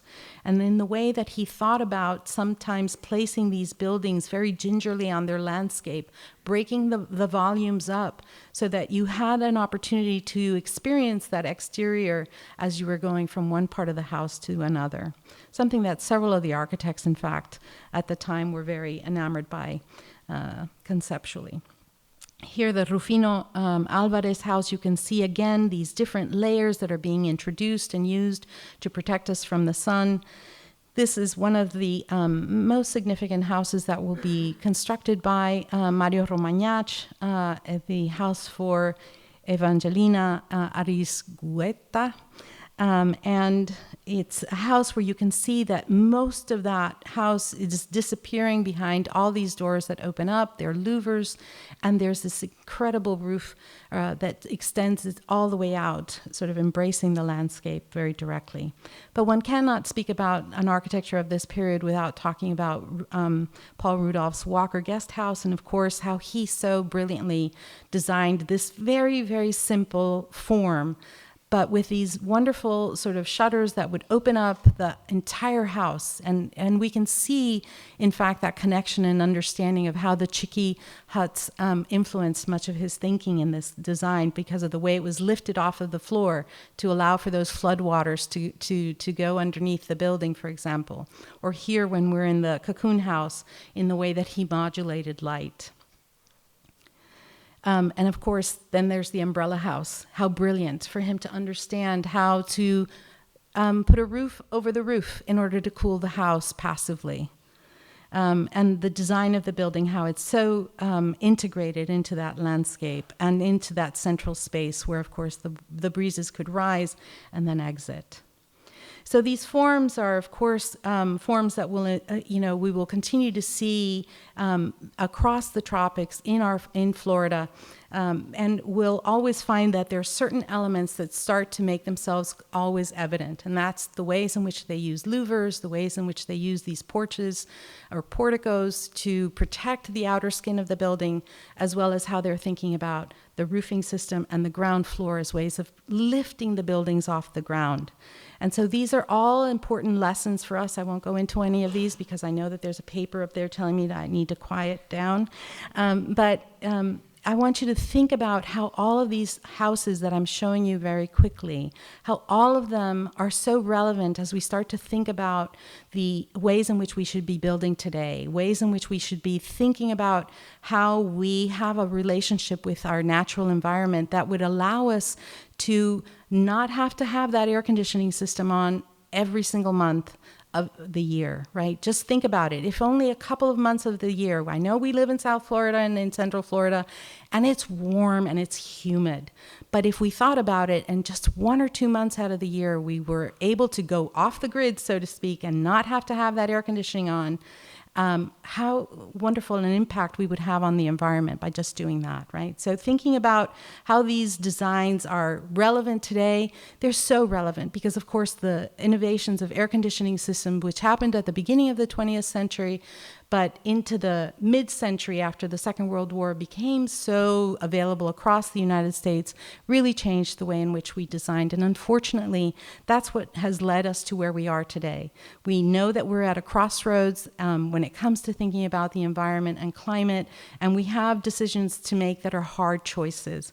And if we don't want to make the circumstances worse by generating more global warming, that accelerates some of the feedback loops that are increasing the reduction of our ice packs in Arctic regions, and that then would, of course, result in our having larger extents of sea level rise, then I think we need to take seriously how we embrace our challenges ahead, learn from the past. We saw recently what happened just south of here. It could have been here. Stop and think about that for a moment. What if it would have been here? Are you ready for what could happen? Because hurricanes will continue to happen, and they will continue to be stronger and stronger. Are you making yourselves ready for that? Think about that while you think about the impact of our buildings on our consumption and how buildings themselves generate 48% or consume 48% of the greenhouse of energy that then turns into our greenhouse gas emissions, right? So think about that when we're concerned about other aspects. Look back at these architects and say to yourselves, what could we be learning from them? How can we appreciate the design of their buildings and apply those lessons to the present? Leaving you with a quote by Paul Rudolph where he said, the first thing that we should be thinking about is the function of the building. The second thing that, for me, is the utmost importance is the site or the environment. The third principle, for me, would be the materials with which we build. How savvy, how timely. And I ask you to join us in that conversation, not just in a little while, but over the coming years. How can you partake in making solutions happen in our communities? Thank you.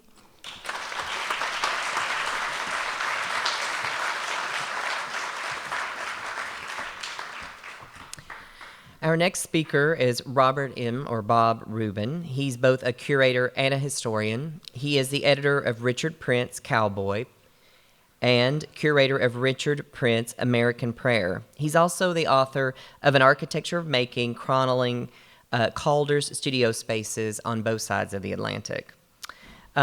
He's a preservationist, collector, and polymath scholar. He writes and thinks at the intersection of art, music, design, film, and history. Thank you for joining us today, Bob.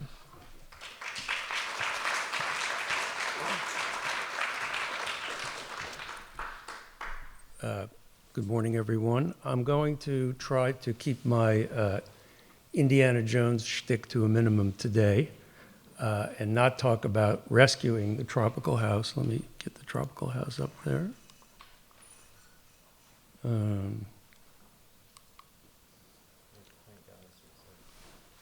There it is. I'm going to concentrate more on its preservation and its presentation, but you would be surprised how many people have this image that I hacked my way through the jungle to find these lost houses when in fact they were hiding in plain sight.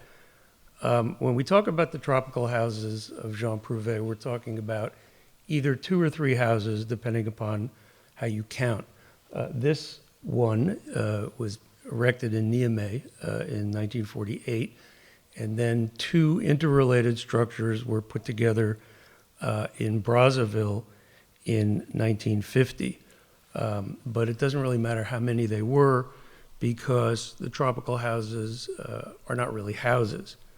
They're prototypes of a building system never put into production that were made to inspire decision makers in government and the private sector to take them into industrial scale production. They were sent to Africa and erected there for marketing purposes, and when no orders materialized, they were abandoned to local use.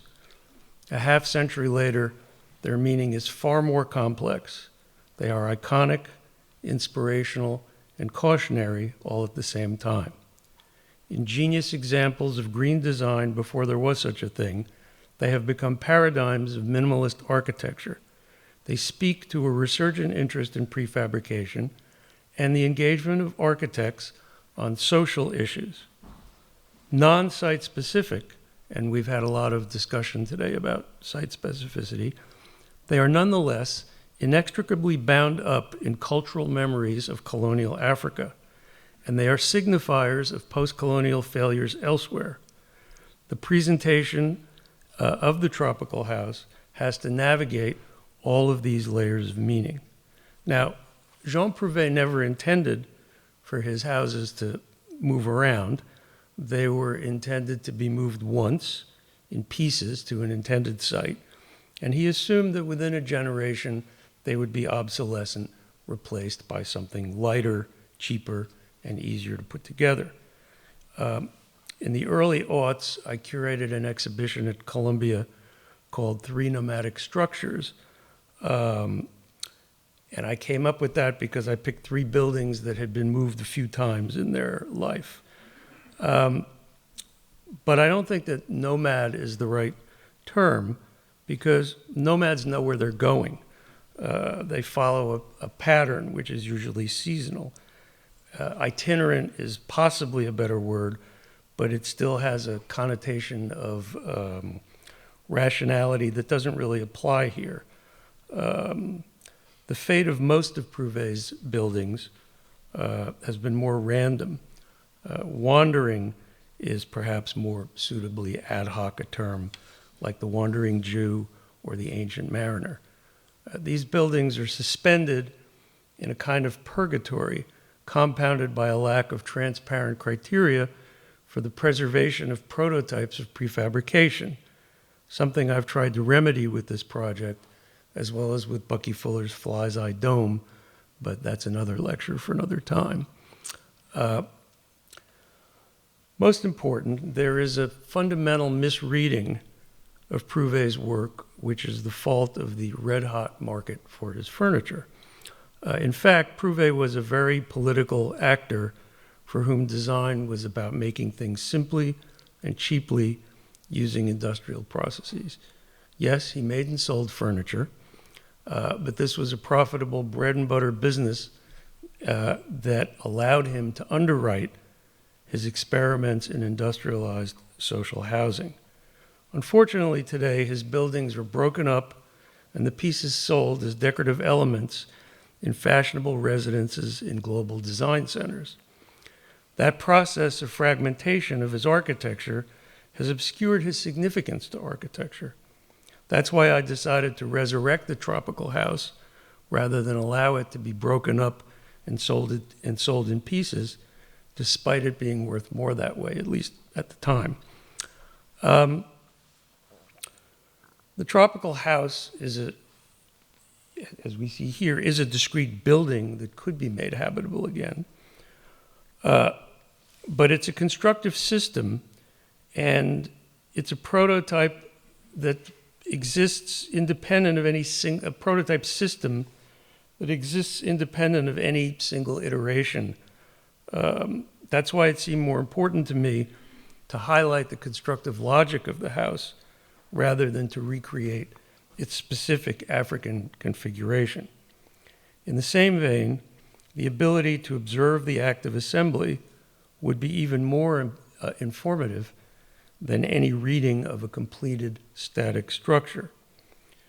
So I'm going to put out there a few best practices for restoring non-site specific building systems. But before I do, let's look at a few pictures of the house along the way. So this is the house, as I said, in Niamey before it was taken apart, and here it is in France. So as you can see, we had a lot of work to do. The doors were taken apart. The insulation was rotten, was full of dead bugs. We took everything apart and sandblasted everything. And go back, sorry. So we made this little cathedral of restored porthole doors. And then we put the house up in a suburb of Paris. Here's one of my friends putting the finishing touches on the outside paint job. And this is more or less what it looks like today. Rule number one, all restoration is polemical. You have to pick a moment in a building's existence that you're going to restore it to. So we decided to restore the house to its moment of greatest promise, which was its pre-African configuration, because it was put together in France, photographed, publicized, then taken down and stuck in the hold of a cargo plane and sent to the colonies. So the extent of the restoration was determined by getting it back to the condition it was in before it left France. Second, we put it together without interior walls, utilities, or even furniture to maximize the readability of its constructive elements. Even beyond that, in the various places where we installed it, we left out certain elements so you could look inside, underneath, and through the structure. We kept the refabrication of non-structural elements to a minimum, and we left intact some witness marks of the structure's age that could be seen through the superficial newness of the restoration. Now, the gesture of leaving bullet holes in the sun shutters would prove to be particularly provocative. Fourth, the base, which Prouvé always meant to be locally made, would be as invisible as possible so as not to detract from the documentary purity of the object. And finally, we kitted out 2 containers, which I always made me think of Imelda Marcos's shoe trunks, along with all the tools that we needed to put the house up so that it could travel efficiently from site to site and be reassembled out of the containers and put back into the containers. So all the pieces were numbered to go in and out. Our first stop was Yale University, and fortuitously, the lot next to Paul Rudolph's art and architecture building, Small World, was vacant, awaiting for a new art school. And the interior exhibition space of the Rudolph building was also available. So while we were waiting for spring, we started with a kind of ship-in-the-bottle installation of the largest self-supporting piece of the house that could fit inside the building. And then with the arrival of spring, the entire house was assembled on the vacant lot. This was the first time it was erected what I call à la Prouvé. In other words, in a predetermined assembly sequence and against the clock. This was done in full view of the architecture students whose studios overlooked the lot. A live video feed on the Yale website was established and widely publicized on internet sites of architectural interest. People all over the world watched the house go up in real time. this was before social media, so this was a much bigger deal then.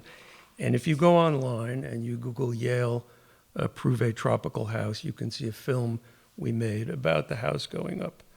The Yale project started to percolate into various green sites like treehugger.com and in books like Design Like You Give a Damn, Architectural Responses to Humanitarian Crises.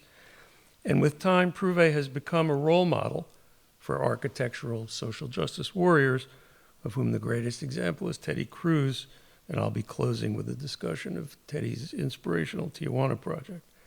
The second stop for the house was the Hammer Museum in Los Angeles. While Yale was primarily seen by architects, the Hammer provided an occasion for the art world to appropriate Prouvé for its own purposes. It's worth noting that in 2005, we were mired in a protracted, unpopular post-war stalemate in Iraq. So the Tropical House provided a means to conflate the ongoing critique of the war with another oil-based conflict, the civil war in the Congo. The accidental presence of bamboo in the Hammer courtyard, which was growing in these cement planters that the landlord told the museum, no way, we're taking them out just for this house, dredged up memories of Vietnam as well. So although the Tropical House was an all-African affair, it was now somehow emblematic of Asian and Middle Eastern post-colonial trauma as well. Various conceptual artists like Christopher Williams, Ricard Tiravanija, and Angela Ferreira, who represented Portugal in the 2007 Venice Biennial, appropriated the house for various discourses departing from the failures of modernism. I don't have time to unpack all that here, but I will sum it up with a quote from Rachel Kushner, writing for Art Forum in 2007. She said, "I'll begin with the bullet holes. Small, but by no means discreet, they undermine the house's quaint, dioramic quality, like a life-size colonial dollhouse for a make-believe attaché." You can see why she went on to be such a famous novelist. "They are ominous punctures in the logic and presentation of an otherwise perfectly self-contained architectural relic, left unrepaired to preserve the contradictions in memorializing such a prototype." She finishes by saying that it suggests something even more complex and uglier than the Congo Civil War, a global imperial hangover. Then, in 2007, came the Christie's auction of the other Brazzaville house. The catalog for that auction was featured in the exhibition. And the house, much to my surprise, sold for $5 million to Andre Balazs, who promptly announced that it would become a beachfront VIP room for one of his Miami hotels. Now, reality in the form of Florida's very strict hurricane codes reared its head, and the house remains in its crates 15 years later, thank God. This one was restored like a Christmas tree to within an inch of its life, with the obvious intention of selling it as a piece of architectural sculpture to an art collector. The house was mounted on a very prominent adjustable base, and Angela Ferreira, whose artwork consisted of going to Niamey, the first slide, and taking pictures of the hole that was left after we took the house out. She wrote, "The presence of these pillars had nothing to do with Prouvé's original project. Like a plinth, they reflect the elevation of the object to a precious thing. The house was thus emptied not only of its African histories, but also of the modernist intentions of its creator, who certainly, I might add, did not have a sculptural garden folly in mind." Now, my wife and I donated the house to the Pompidou, where it was displayed on the terrace. There was also a photo of that in situ last night, where it has been seen by millions of people. Subsequently, it has been to Nancy, Prouvé's birthplace, and then to Brussels. It is currently being freshened up, as it were, at this exact location where we originally restored it. By giving the house to the Pompidou, I hope that it has found a sanctuary from the poachers of the contemporary design world. One might be justified in saying that a wandering Prouvé building has found a coherent identity as an itinerant pedagogic object. Perhaps the most satisfying byproduct of all this movement has been my connection with Teddy Cruz and his partner, Fana Foreman. Hold on. Based at UCSD, Teddy and Fana, who is a political scientist, work on the informal fringes of Tijuana to develop and build a refugee camp, which currently houses around 1,200 Haitians, Venezuelans, and others in limbo awaiting refugee status in America. These are not the people who cut our lawns. Rather, they are mostly women and children fleeing political violence and persecution. They can be stuck there for years. We are trying to provide a more permanent and dignified community setting for them.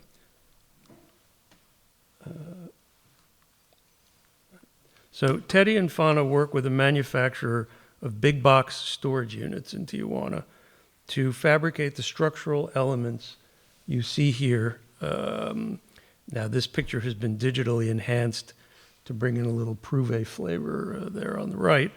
But these structures are put up and then their future occupants build them out with the refuse of San Diego teardowns as infill. This is very much in the spirit of Prouvé, whose own house in Nancy he built out of pieces of rejected orders from his own factory. You may already be aware that Prouvé built emergency housing after the Second World War when he became the mayor of Nancy for the post-war homeless. He managed to build about 500 structures before he ran out of money. And I might add that those structures also sell today for obscene sums of money. Any of you who have been to an art fair like Miami, Basel have seen them there.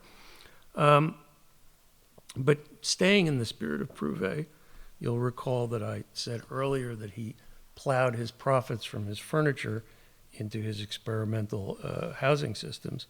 So I thought that it was only fitting that in order to help underwrite Teddy and Fana's project, I would donate a rare Prouvé chair for the effort. And I'll say it's a good thing that I wasn't sitting in the chair when the hammer came down at Sotheby's, because I would have fallen out of it in disbelief at the price that the chair fetched, which was close to $500,000.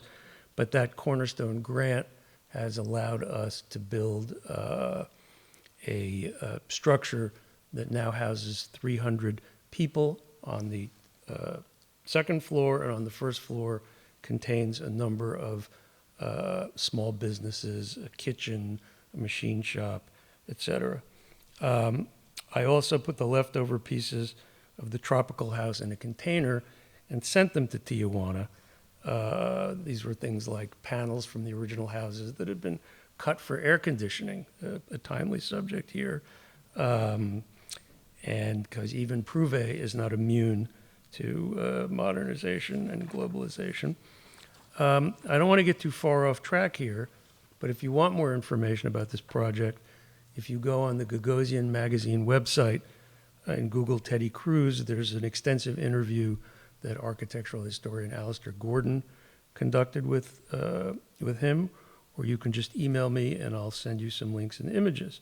So in sum, the spirit of Jean Prouvé lives on in the hearts and minds of social justice warriors, even as the design marketplace chews up and fetishizes his legacy. Thank you.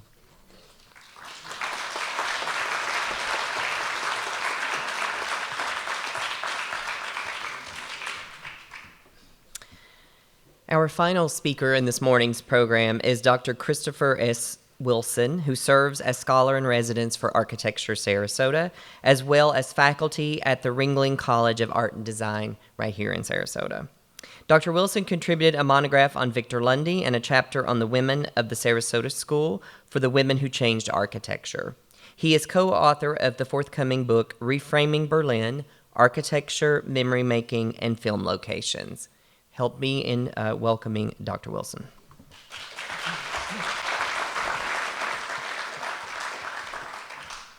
Thank you very much. Wow, it's been a long day, and I don't know how to how to top everything that we have seen, but it's been my I go like that. It's been my remit to bring this back to Sarasota, but actually I'm going to take it out of Sarasota. So this is called the Sarasota School outside of Sarasota, actually outside of the continental United States. So as we've been hearing from everyone today, the characteristics of the Sarasota School are not unique to Sarasota and South Florida. They're shared with other areas around the world that have a similar tropical climate, hence the theme of this year's Mod Weekend, Tropical Modernism. In this presentation, I will give a brief summary of the works of several Sarasota School architects who built not only outside of Florida, but also outside of the continental United States.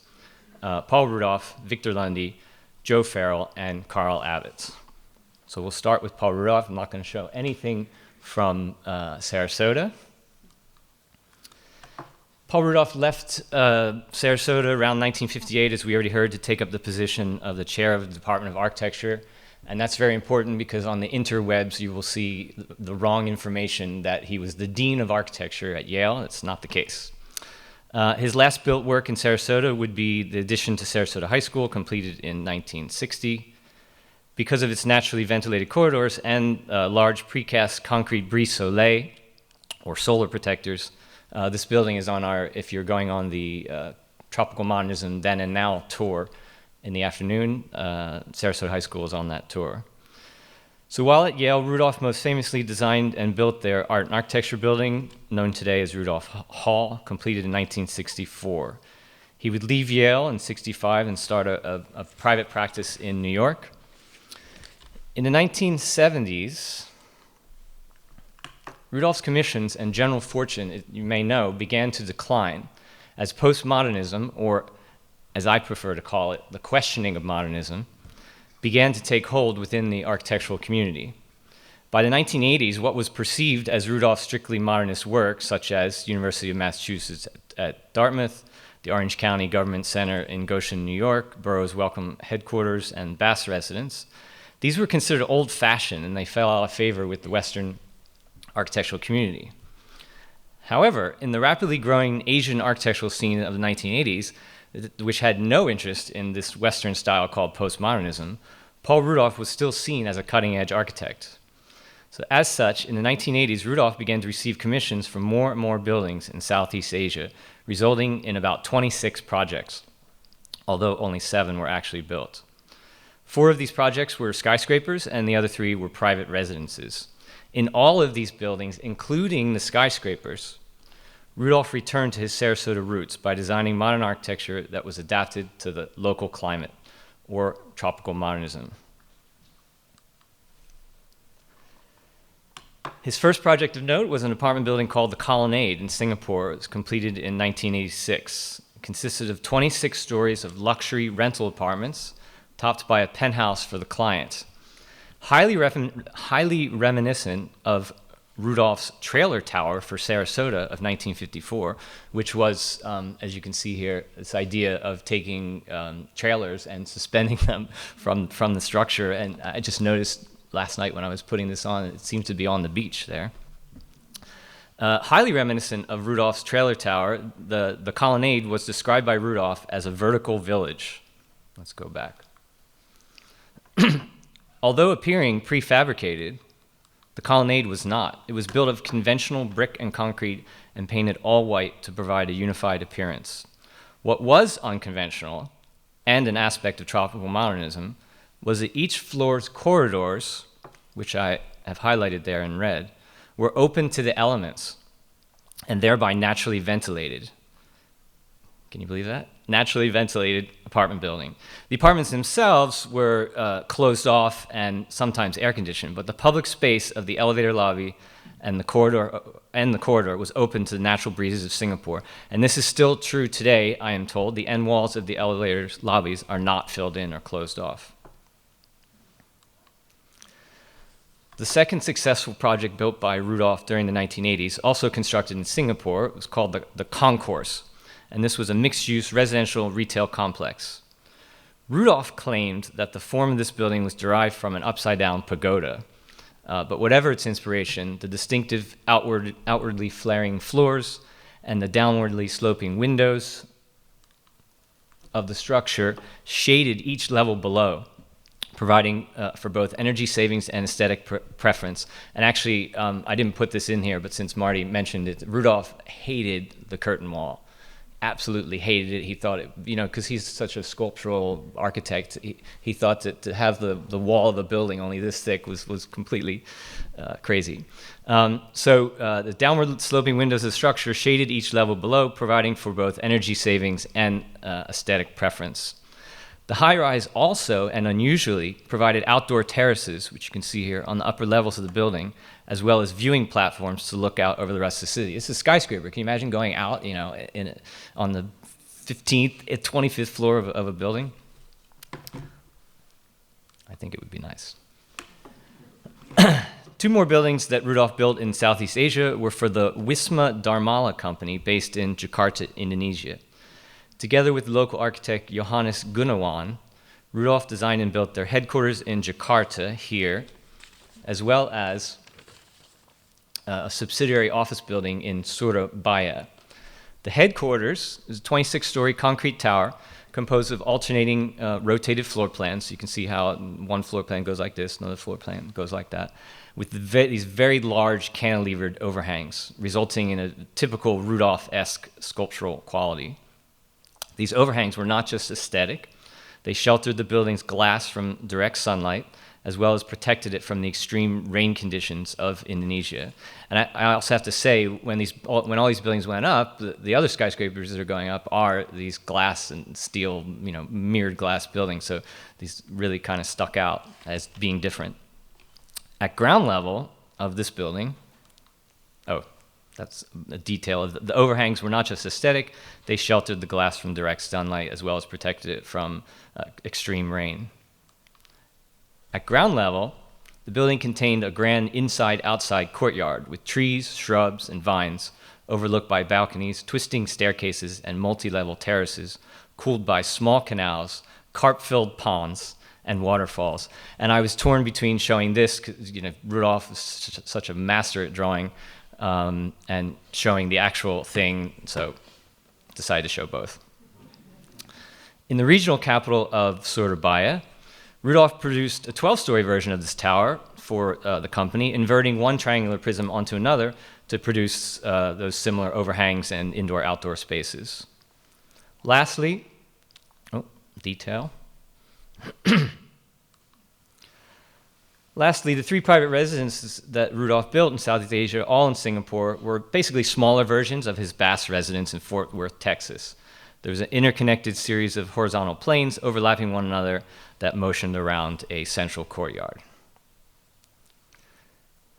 When Rudolph passed away on August 8, 1997, from mesothelioma, thought to be from his exposure to asbestos in the Brooklyn Navy Yard during World War II, he had successfully brought the tropical modernism of the Sarasota School to the skyscrapers of Southeast Asia with open-air terraces, natural ventilation, protective overhangs, and indoor-outdoor courtyards with microclimates.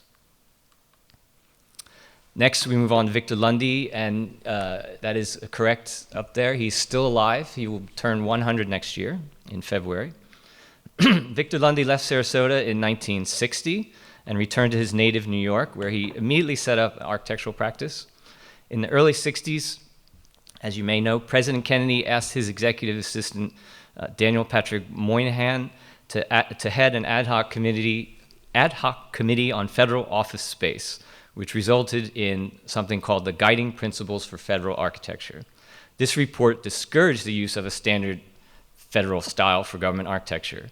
Instead, it wrote that major emphasis should be placed on the choice of designs that embody the finest contemporary American architectural thought, which has resulted since in many well-designed modern federal buildings. Upon hearing this report, Lundy sent a letter with examples of his previous work expressing interest in receiving a commission. Soon after, he was offered to design a new U.S. embassy in what was at that time Ceylon. It's now Sri Lanka. In 1961, Lundy first traveled to the site, and in typical Lundy manner, he extended the trip. He also went to Iran and India and Cambodia and Thailand. During this first visit, the artist in Lundy took note of the contrast between the deep blue pools of water, the brown teakwood often used in the local buildings, as well as the orange, white, and yellow colors of the local people's clothing. The project, just like his U.S. tax court in Washington, D.C., was put on hold in 1965 because of the Vietnam War, but it resumed in 1976, and Lundy revisited the site in Colombo, which is situated directly on the Indian Ocean. Many schemes were proposed, but the one that Lundy finalized is a single 4-story rectangular block with an enormous hat-like structure at roof level, and a porte cochere at ground level. The building was constructed between 1982 and 1984. It has a concrete frame covered with the local sandstone, which was individually bush hammered. Here's some of Lundy's drawings, and you can see, again, the hat, the huge hat.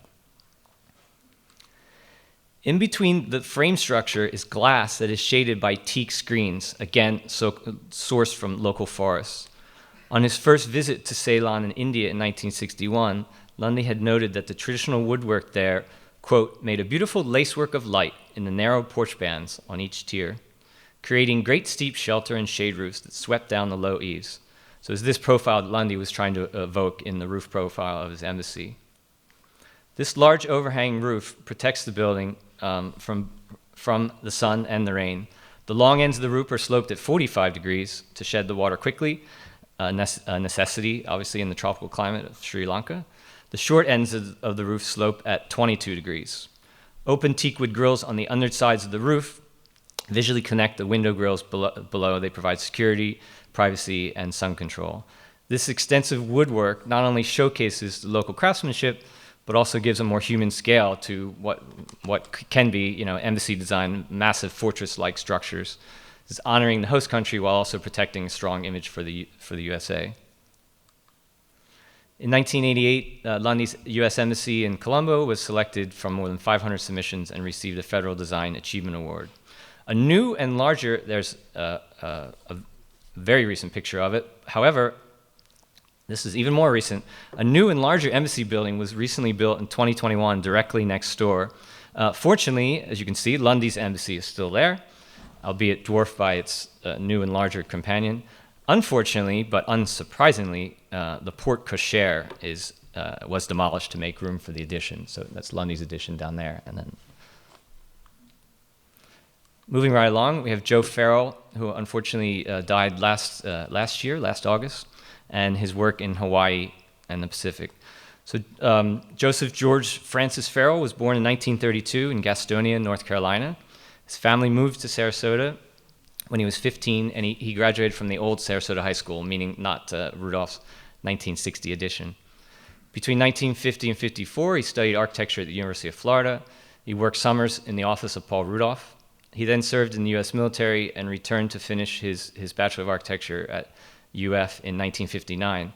At first, he worked with local architect Carl Vollmer. Then he struck up an association with architect William Rupp, who we saw designed the pavilion here, with whom he built the Scott Building, which is the home of Architecture Sarasota today, and the Caladesi National Bank in Dunedin. And his favorite building that he designed is this Orr Studio Residence.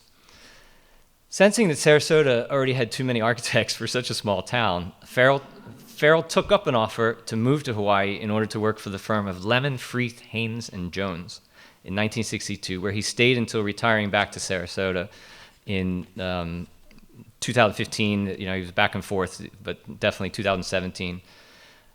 Having studied and worked in Florida for 15 years, Farrell was well aware of the concept of tropical modernism, and his work in Hawaii and the Pacific region reflects that. His first major building for Lemon, Freeth, Haynes, and Jones, for which he was the design principal, was the Hawaii State Capitol building here in Honolulu. Highly reminiscent of Colin McKinnell Knowles' Boston City Hall, if you are familiar with that. Farrell's building is a concrete podium raised above two cone-shaped legislative chambers. That's the bulge at the bottom. Offices are sheltered underneath the podium, and corridors around a central courtyard are open air.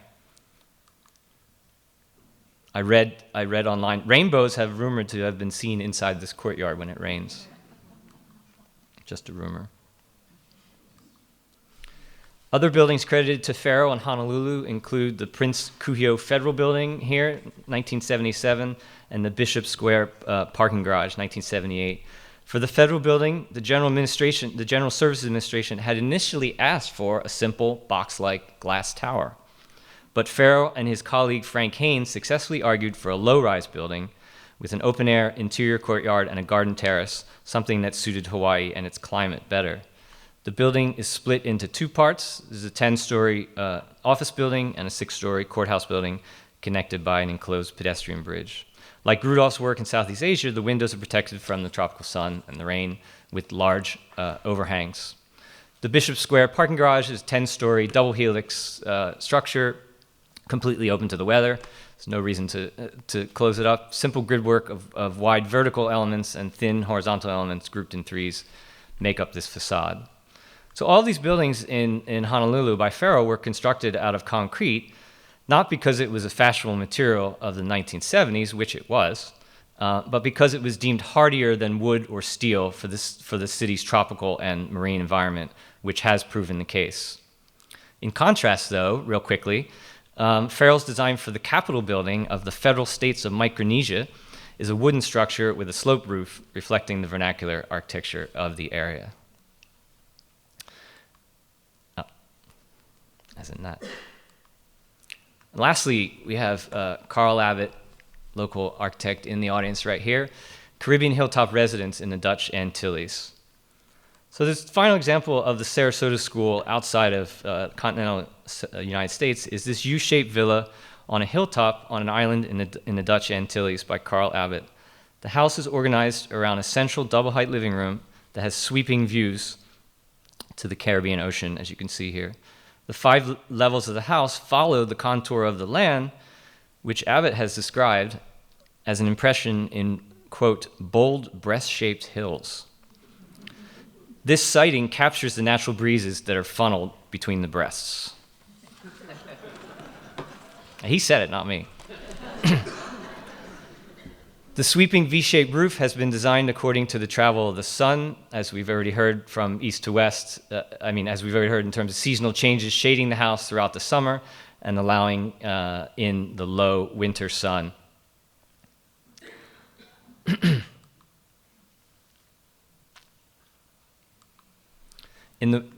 Finally, in the words of Carl Abbott, the views, the breeze, and the seasonal changes of the sun, this house is a viewing pavilion for land, sky, and water. Thank you very much.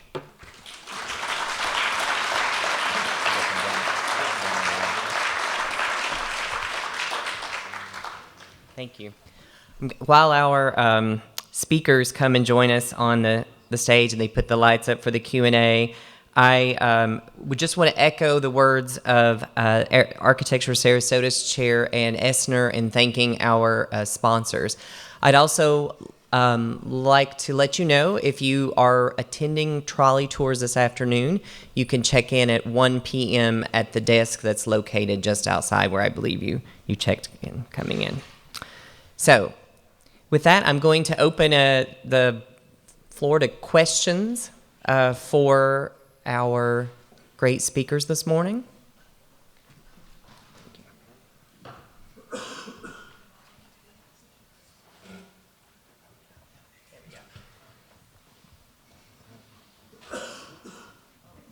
A few times you mentioned curtain wall, and I heard you earlier in your comments talk about the curtain wall as being a despised architectural element. Could somebody just take a moment and talk about the curtain wall and sort of its relevance to how we see architecture today? I'm taking this question. Yeah, no, I'll let you take it. I've got a few words. So the curtain wall is exactly like it sounds. It gets its name from, you have a structural system, usually steel or concrete, And then the wall is just a curtain. It's just stuck onto it. And architects, and it's a very economical thing. The developers in Asia love it because, you know, the more square foot you can get inside the building, because literally it's only that thick. Architects like Paul Rudolph despise the curtain wall because it limits their, you know, their structural, sculptural expression completely. I didn't show, there is actually another skyscraper that he did in Hong Kong with curtain wall technology, with this thin glass, but it's completely sculptural. It's a typical Rudolph building. It's called the Bond Center in Hong Kong. Did I answer your question? Yeah. Oh, today, you were talking about today, but everyone else. Go ahead. So I see, you know, the curtain wall is the technology that makes the global glass corporate skyscraper, which has become the paradigm of office buildings everywhere. And I see that in New Delhi. You have like west-facing buildings with curtain walls, and you get fried in the summer inside when it gets up to 110, 150 Fahrenheit in Delhi. And you've got glass, and you've got sun coming in, and then people run air conditioning really high to sort of combat that. And it's, you cannot get more stupid than that. Let me just put it bluntly. Well, it seems to me it just sort of smacks with lazy and cheap. Well, I think it's true, but I think it's also important to keep this in a bit of historical context, right? It served a purpose in its moment, right? And which was again, you know, amplifying economic processes to allow for office buildings to go up quickly around the world. But, you know, precisely, and the reason it's the kind of bugaboo that we're all kind of happy to attack, it's very much seems today very much like a 20th century technology, right? So what do we do now that we don't want to just rely on steel and glass and concrete? We don't want to just sort of rely on this industrial apparatus that has such a strong infrastructure of being able to produce these kinds of buildings really quickly, but has a hard time when you're talking about, you know, multimodal hybrid buildings and passive heating and cooling, right?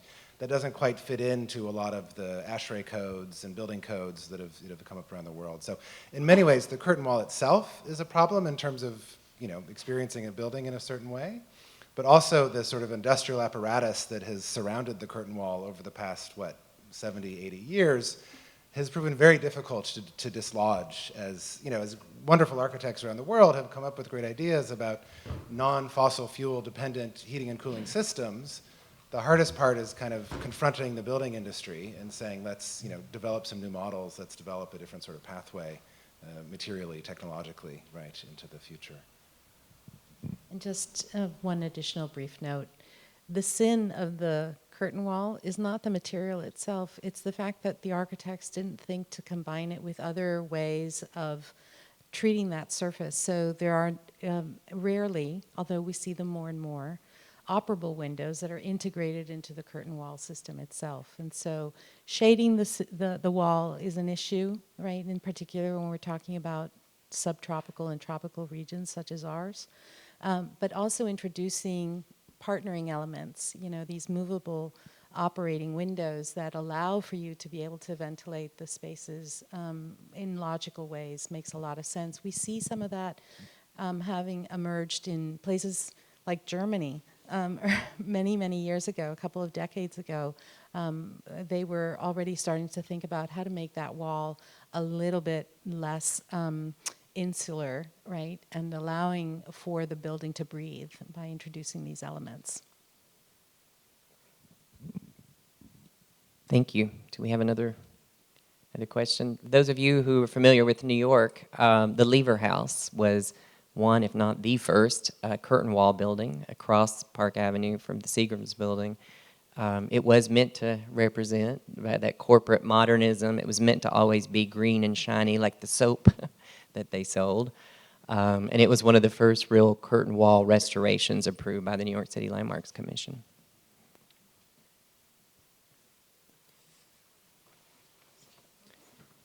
Ray's doing his best to get the microphone around. This is a question for, well, really everybody, but particularly Sonia. You mentioned the louvered doors.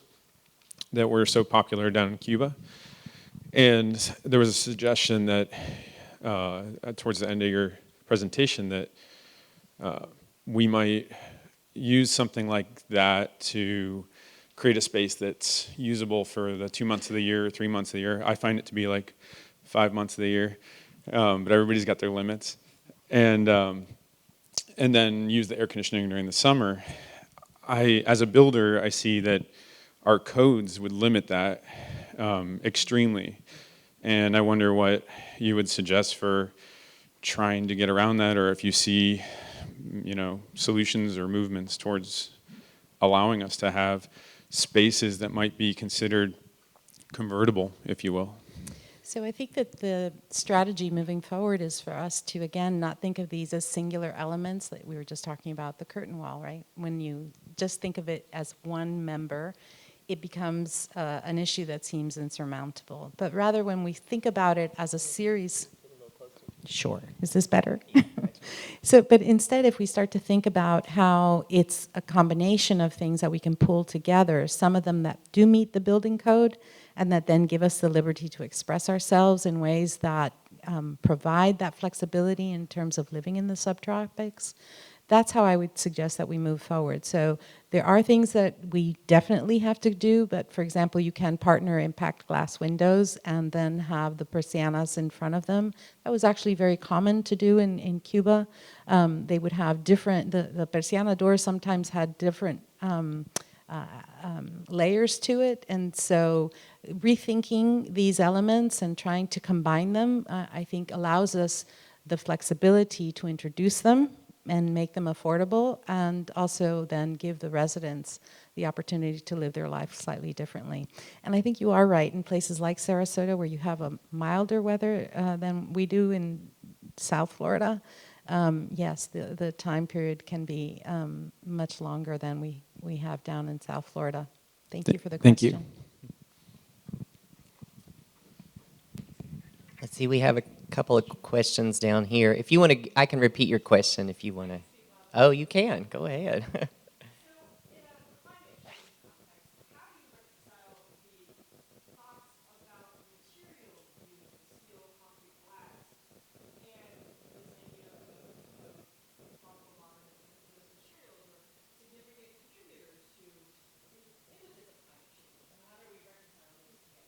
And did everyone hear that question? Okay, good. Okay. It was really about the materials, steel, concrete, right, that contributes to carbon emissions and that contributes to this larger issue of global warming and climate change. And how do you reconcile that, right, with a new construction? So I think that there are two approaches. One has to do with how we think about the buildings that already exist. We know they have embodied energy. And embodied energy, for those of you that don't know the term, means that you've already spent materials in the construction of that building. So you already went through that exercise. To then tear that down and throw that out is a waste, right? So if we started to think about our historic buildings as having embodied energy, we would then be able to be a little bit more sensible when we're thinking about how we build into the future. The second part of that is remembering how some of the architects in the past thought about where they got their resources. And so where you did have extravagant examples of building materials coming from really far away, such as the space that we're in right now, which is wonderful and exuberant and a great masterpiece. But for day-to-day building, we know that many of the architects were looking at locally available materials, whether that was our oolite in South Florida or the types of woods that we had available in South Florida. The same was true of what was happening here, and we know that the same is true of what was happening in Havana. So it's about remembering some of these past lessons that we've chosen to ignore, but that now facing these climate challenges, we have to recuperate. And do so rather quickly. And we do see emerging trends where there is greater sensibility. Of course, the US LEED program has helped to accelerate some of those sensibilities towards placemaking and the use of materials. But we need to go beyond that because the challenges ahead of us are very large and we don't have any time to waste anymore. I'll just kind of jump in on that question too to extrapolate a bit. You know, one of the, and this is kind of back to the curtain wall in many ways as well, but the sort of mode of you know, so-called sustainable architecture the past 40 years or so has been focused on increases in efficiency, right? How to make a curtain wall or other sorts of familiar building structures, but to do so more efficiently, to have them perform better, to just kind of dial up that efficiency aspect, right? So the UN's, the IPCC's mitigation report from April of this year notes that all of those gains in efficiency, I think they choose the year 1991, right? Since 1991, the gains in efficiency within the building sector have been overwhelmed by just an increase in square footage per person, right? So not just in our residences and in our commercial spaces, but in our, not only residences and office spaces, but in institutions, in malls, and just sort of the amount of square footage in the world, right, is more, especially in the over-industrialized countries of the North, right, has increased to sort of more or less compensate for those gains in efficiency. So the UN's sort of call to arms is to shift from the sort of imperative towards efficiency to one of sufficiency, right, which is to say doing more with less, which, you know, some architects have thought about in the past. To thinking about how much space does one need, how much conditioning does one need, how, you know, whether it's about volume or thermal conditions, right, whether it's about living in smaller spaces or turning down the air conditioning when possible, right, to just really try to reduce the raw throughput of carbon-based energy in the systems that we're using, rather than use what we have, well, in addition to, I should say, using what we have more efficiently, right? So that shift to sufficiency is one place where a kind of different material logic jumps in, right? And the steel and the glass and the concrete lose a lot of their sort of staying power within the kind of broader building economy, because they're just, their logic is one of efficiency, right? So I hope that, yeah, kind of makes sense on that materials matrix. Go ahead. Oh, sorry. I thought you were giving it back. You go. Okay. So I teach a class on the history of sustainable architecture at the University of Florida, and it's in the spring term. And the week of MLK Monday, I teach about Gandhi and sustainable architecture. And for those of you who don't know, Gandhi was a freedom fighter in India and a spiritual leader who sort of, his followers, his philosophy, known as Gandhian philosophy, is all about like voluntary simplicity, living with less. And one of Gandhi's argument against colonialism and this kind of global industrial capitalism was that it's the foundation of this is greed, the desire to consume more. And one of his most famous aphorisms is, the earth has enough for everyone's need, but not for everyone's greed. And his idea was like, if you live simply with a bare minimum, his sort of ideal notion of living was this Gandhian village where you produce your own cloth, grow your own food, kind of like which would surface in the 1960s as countercultural living, that you live off the land, off the grid, and you have this limited footprint. And one of my criticism of all of the discourses in sustainable architecture is that we don't really question all of the sustainable solutions are, at least in the so-called Western world, are high-tech and based on the premise of efficiency, as Daniel just pointed out. But there's no sort of questioning of, you know, at what point do you say this is enough to consume? So, like, do I have to eat meat every day? Can I do at least like a meatless Monday? And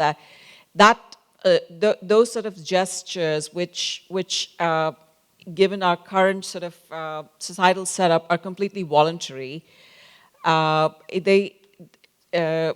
Unless like you have policies that kind of like lead as voluntary, but if you start having policies that enforce them, it's only then we're going to make any significant difference. But so far, it's all it's a very complex issue. Like it infringes on people's freedom of choice, of their lifestyle. whether you should have these policies as top-down, like do you want to be like USSR-like regime telling people like, you can only have one car in 8 years. So those are like complex political, societal, cultural, ethical questions. And depending on what paradigm of sustainability or sustainable architecture you're coming from, there are like different answers and solutions to whether steel would be sustainable or not. I'm sorry, that was a very rambling, roundabout answer. I just wanted to defend Victor Lundy. I felt like I had to. The teak wood that he used was from local sources. He was not importing it from South America. Just one last thought really quickly is that we really, I think, should start thinking about the marriage between tradition and innovation.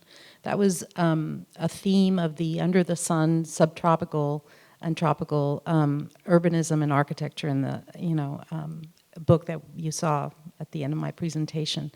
The idea that we can learn from the past and take from these traditions the lessons that are so useful to us today and marrying them intelligently with innovations that are here today or will be someday soon at our doorsteps is how we should move forward. In the same way in which someone like Paul Rudolph had the courage to do just that, right? He had no problem in looking at how, indigenous people would lift a building off the ground and how they would use thatched roofs and how they would, have that sort of relationship with mangroves around them to create those types of spaces while he was taking a new material and sort of plopping it on the roof and using a very simple but innovative for housing type of technology are the things that we should be doing today and into the future. We should take those precedents and learn about that courage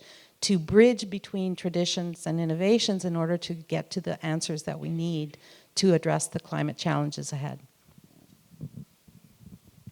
Well, and I'll point out as we go, the mission of Architecture Sarasota is a bifurcated but all interrelated mission, and that's to preserve the past, the legacy of the Sarasota School, the innovation, but the tradition of the Sarasota School, and how that gets applied today and how it can inform the challenges of the present through that continuum of innovative design.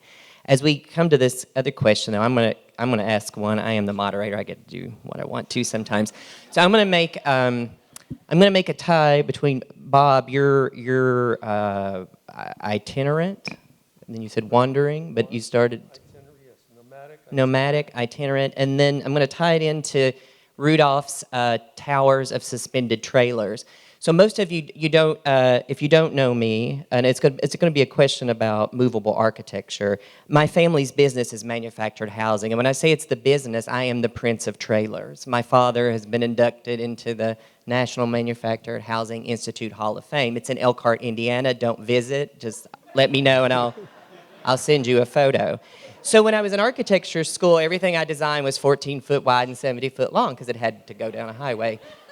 And I guess I'm getting at, to my question is really about, and you and I in the lobby at the hotel this morning were talking about climate migration.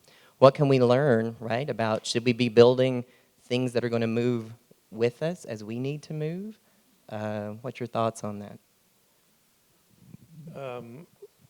That is a good question, and I actually will defer to my colleagues on that because I think that obviously emergency housing should be able to move. On the other hand, as you can see in the Tijuana project, a lot of it is made locally. I suppose if Tijuana was submerged, which is not something that's happening anytime soon, but if it were, that at least the structural elements could be salvaged and moved elsewhere. I think that a lot of emergency housing is going to have to be this kind of structural framework that that temporary materials or recycled materials are added to, because it's too complicated to make housing that's cheap, easy to move, and sturdy.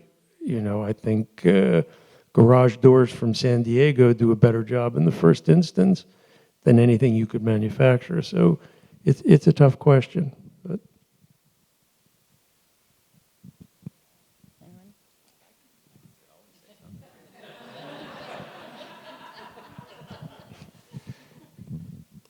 I don't know where to start. I'm not an expert in sustainable architecture and things like that, but I do know that one of the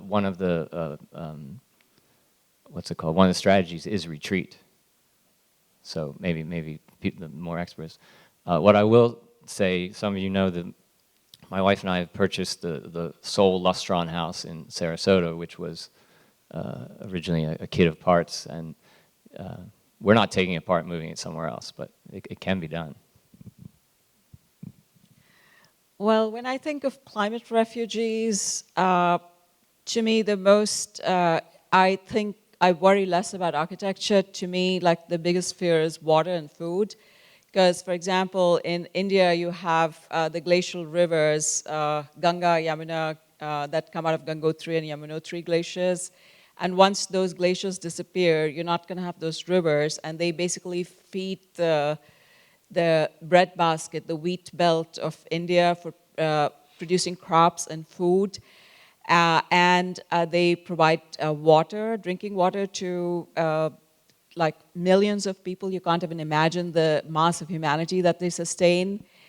And I think when those resources dry up and you literally have like food rights and water rights, architecture is not quite on my horizon, whether it should be mobile. I think I just dread water and food wars more than anything else. And you're already beginning to see some of that in cities like Mumbai and Chennai, where there are water shortages. And in Mumbai, you have a water mafia that operates, that sells water to slums, and people have like their areas in the cities carved out. So I think if we're kind of thinking in terms of architecture, it is like, how do we preserve agricultural land, and how do we develop, if these glaciers were to dry up, what kind of technologies can be developed for desalination that would provide drinking water to this mass of humanity? That's kind of what keeps me awake at night, not issues of shelter, because that comes later. Like first, you need water and food first. So at the University of Miami last year, we established the new Climate Resilience Academy. And it makes sense, since we're at the Achilles heel of coastal challenges in the eastern US seaboard. And that academy has been created to foster investigations that look at the intersections of things such as migration patterns and urban design, for example, or engineering and coral reefs.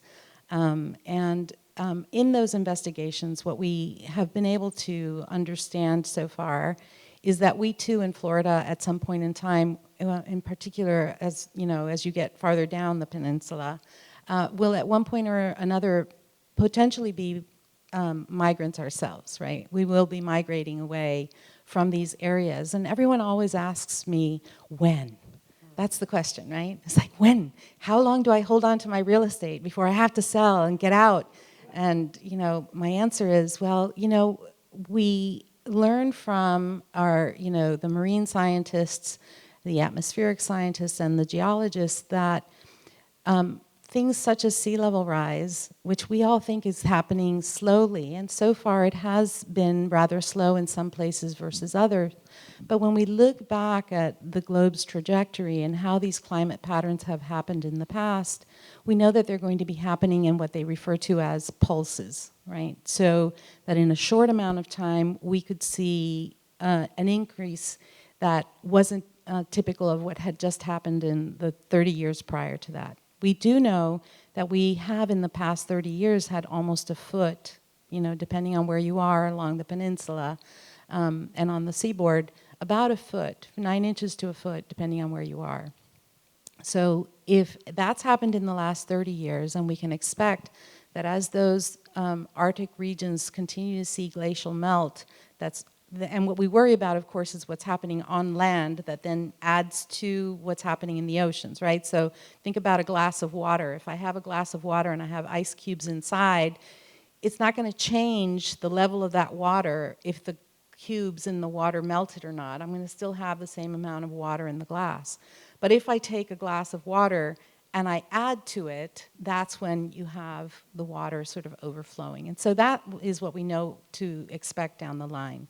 And it's because these things will happen in pulses that we recommend that individuals not think about things like this at the last minute. We've already seen impacts, whether we're talking about Syria just a few years ago. If you go back and you ask some of the researchers of those areas, they'll tell you that it was lack of agricultural fields and lack of water, and that's why they couldn't, produce anything on those lands, that created a large influx of population into the capital that wasn't ready to receive that number of people. And then we saw them trying to find a way to make a living. Think about it. If you had your kids and you didn't have a way of making money and you can't feed them, you too would migrate, right? And so just as we see happening in Tijuana, we see all around the world happening. And that's because, individuals are starting already to feel the pressure of having a lack of water and a lack of food at their disposal. And we see these currents starting to happen. And in the United States, we've also seen that in the Mississippi Delta region, how different communities have lost a lot of their residents because they no longer can live off of the land, or in their case, the water, and because the water is rising and making their homes uninhabitable. So these are things that we should quickly sort of open our eyes towards and think about how they may impact us and therefore plan accordingly. That can be about adaptation, but it can also be about retreating. I think we got one more question. No, I got one more question back here. Okay, Yes. a comment and a question. Dr. Barber pointed out that we're losing all of the gains technologically because if you allow market forces to decide without putting the environmental cost in, you get the tragedy of the commons. And it's not going to work. My question is, I think it was like upwards of 50% of all of the climate change was due to the installed base we have of buildings. It seems like you're talking about all the stuff you can do building new buildings, but if you stopped using so much stuff in the current buildings, it would have an impact. And if you don't stop, there's nothing we can do to prevent the disaster. So is there anything cost-effective or technologically effective to address the installed base so that we don't kill ourselves that way? Yeah, a very, very astute question. And I think that, the way that I've been thinking about it, and as somebody who teaches aspiring architects, right, how do we really begin to reimagine what the project of architecture is, right? And it's probably like this: a student graduating, next semester will have a career in which we might not be seeing a lot of bottom-up brand new buildings, right? In which their career focus might be on retrofit, might be on understanding, precisely as you're suggesting, how do we deal with the existing building stock and render it less carbon intensive, right? And that has to do with insulation and thermal mass and shading and all sorts of, there's plenty of opportunities, plenty of design ideas, plenty of technological opportunities in that realm. So, doing more with less, and this kind of general premise, I guess it was last year now, the Pritzker Prize winners and Lacaton and Vassal, a French firm who's focused on almost exclusively retrofitting existing buildings, right? So that's kind of one of the basic principles of this kind of architecture of the future, right? And I think it also plays into some of the questions that was just going on around the question of climate migration, right? The ways in which we are accustomed to architects or designers having solutions to these broad social problems, I think we're also kind of shifting our perspective there, right? What can we, how can the field of architecture begin to think about, again, along the lines of this question, how existing building stock can manage some forms of climate migrations, right? Right now we're facing this kind of empty downtowns with the kind of COVID work from home phenomenon not quite returning to normal, so to speak, right? How does that shift some of the equations as we're imagining repopulating our cities and which spaces are safe to live and which spaces are not. So I think that, really recognizing that the field of architecture, field of urban planning, landscape architecture, the kind of built environment fields broadly considered are facing a dramatic paradigm shift in today and kind of for the next decade, and will frankly be unrecognizable 10 years from now, right? I mean, the notion of building there's a few of the cranes out here, right, of kind of another skyscraper bottom up. I mean, it's destroying the future for our children and grandchildren, right? If not ourselves, depending on how quickly things develop. So building those into policy, building those into legislation, building those into sort of broader structures, but also seeing the creative energy of architecture as being, finding new ways to imagine these solutions, right, that are not about building new buildings, that are using existing building stock, making it work better, making it perform better for all of us. One of the things I'm looking forward to is the University of Michigan has developed a clear glass solar collector. It makes collects. They've only made it like about 4 inches by 4 inches, but you can imagine if they could make it the size of a window, that means every single window in the world could become a solar collector. So in terms of retrofitting, but I don't know when that's going to happen. Maybe I'm a dreamer. Carl's going like this. So just really quickly, because I know we're running out of time, just wanted to let you know that at the University of Miami, we donated to the Miami-Dade County and to the city of Miami Beach several pamphlets that are entitled Resilience and Preservation, and they're meant to help property owners to look at different ways in which they can dry-proof their home in the short term and then think about adaptation for the long term. And we also talk about retreat at the end of those. So those are there should be up both on our university's School of Architecture portal and their portals by the end of this year. We'll have them all lifted up. And so please feel free to visit those. And we hope that they're helpful to you. We also give you resources where you can get more information. Carl, you have a question.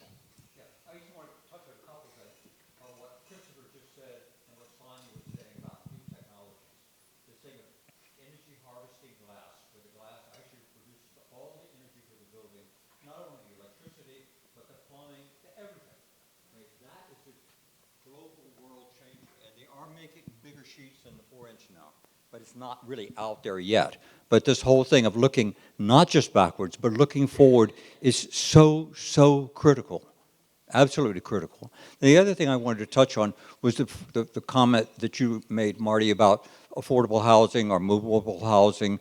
This is one of the whole purposes of modern architecture, was to have affordable housing. That was one of back in the 1800s. So it's nothing new. And it's been explored by so many people. Certainly Paul Rudolph, our Paul Rudolph, did a very important mid, I'd say, in the 60s, 70s, affordable housing project in New Haven, and it was gone within 10 years. It was torn apart by the people who live there. So we're learning things, but this whole thing of having affordable housing for disasters, for people who need it, this is one of the goals of architecture since modern architecture started. It's interesting that this month, Norman Foster, a student of Paul Rudolph, Norman Foster in Madrid is having a series of symposiums on affordable housing, and mobile as well as affordable.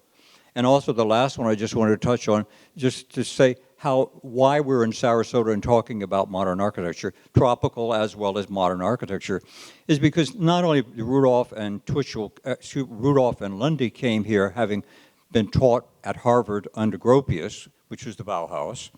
Not only that do we have here, but then when Rudolph took over the dean position at Yale, that affected architecture around the world in a major way.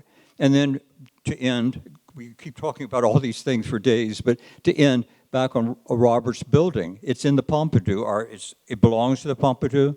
That building was designed by Piano and Richard Rogers. Richard Rogers was a student of Paul Rudolph. So it all loops right back to Sarasota. Thank you. Yeah, thank you.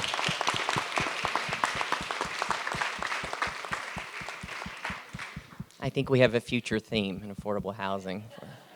So I want to thank you all in closing a great round, another round of applause for all of our speakers. Thank you so much for joining us today.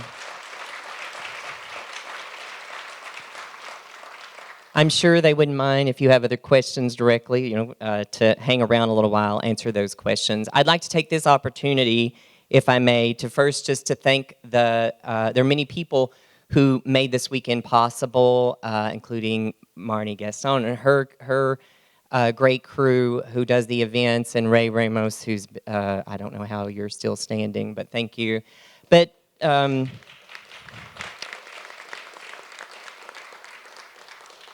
there are also 8 amazing people, and since they're my new bosses, I guess I should recognize them, and that's Chair Ann Essner, Vice Chair Ryan Perrone, the Secretary Bruce Peterson, Treasurer Michael Bush, Dave Zaccardelli, Jeff Ackerman, Catherine D'Souza, and Carrie Cox, who make up the Board of Directors of Architecture Sarasota. Thank you all so much.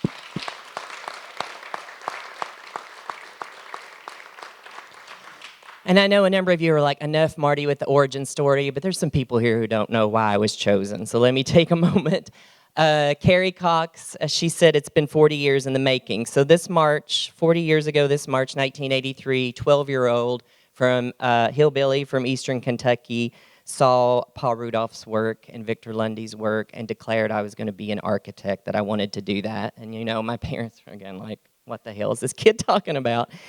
But I did. I went on to study architecture and art history, specifically architectural history with a focus on the middle of the 20th century.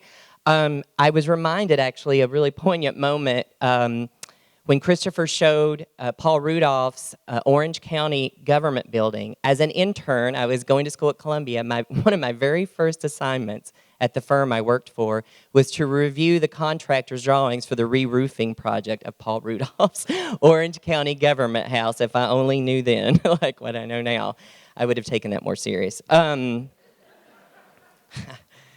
Very optimistic about that roof.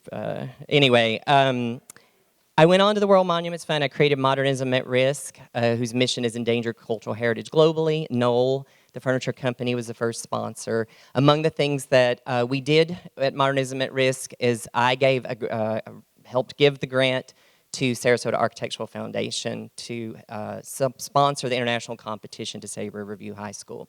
We weren't successful, so I got ticked off and came to the University of Florida and started working and studying the Sarasota School, and with Janet Minker, who's sitting here in the audience, and Lori Muldowney and Dan Snyder, led the public workshop to create, that was 2013. The next year, Janet and Dan and others, Sarasota Mod was launched, Sarasota Mod Weekend in 2014. So I feel very, proud to be a part of that sort of founding of it. And so I am the new president, and I'm, if you don't know me, I'm a very collaborative person, and I look forward, if I haven't had a conversation with you, to having many conversations.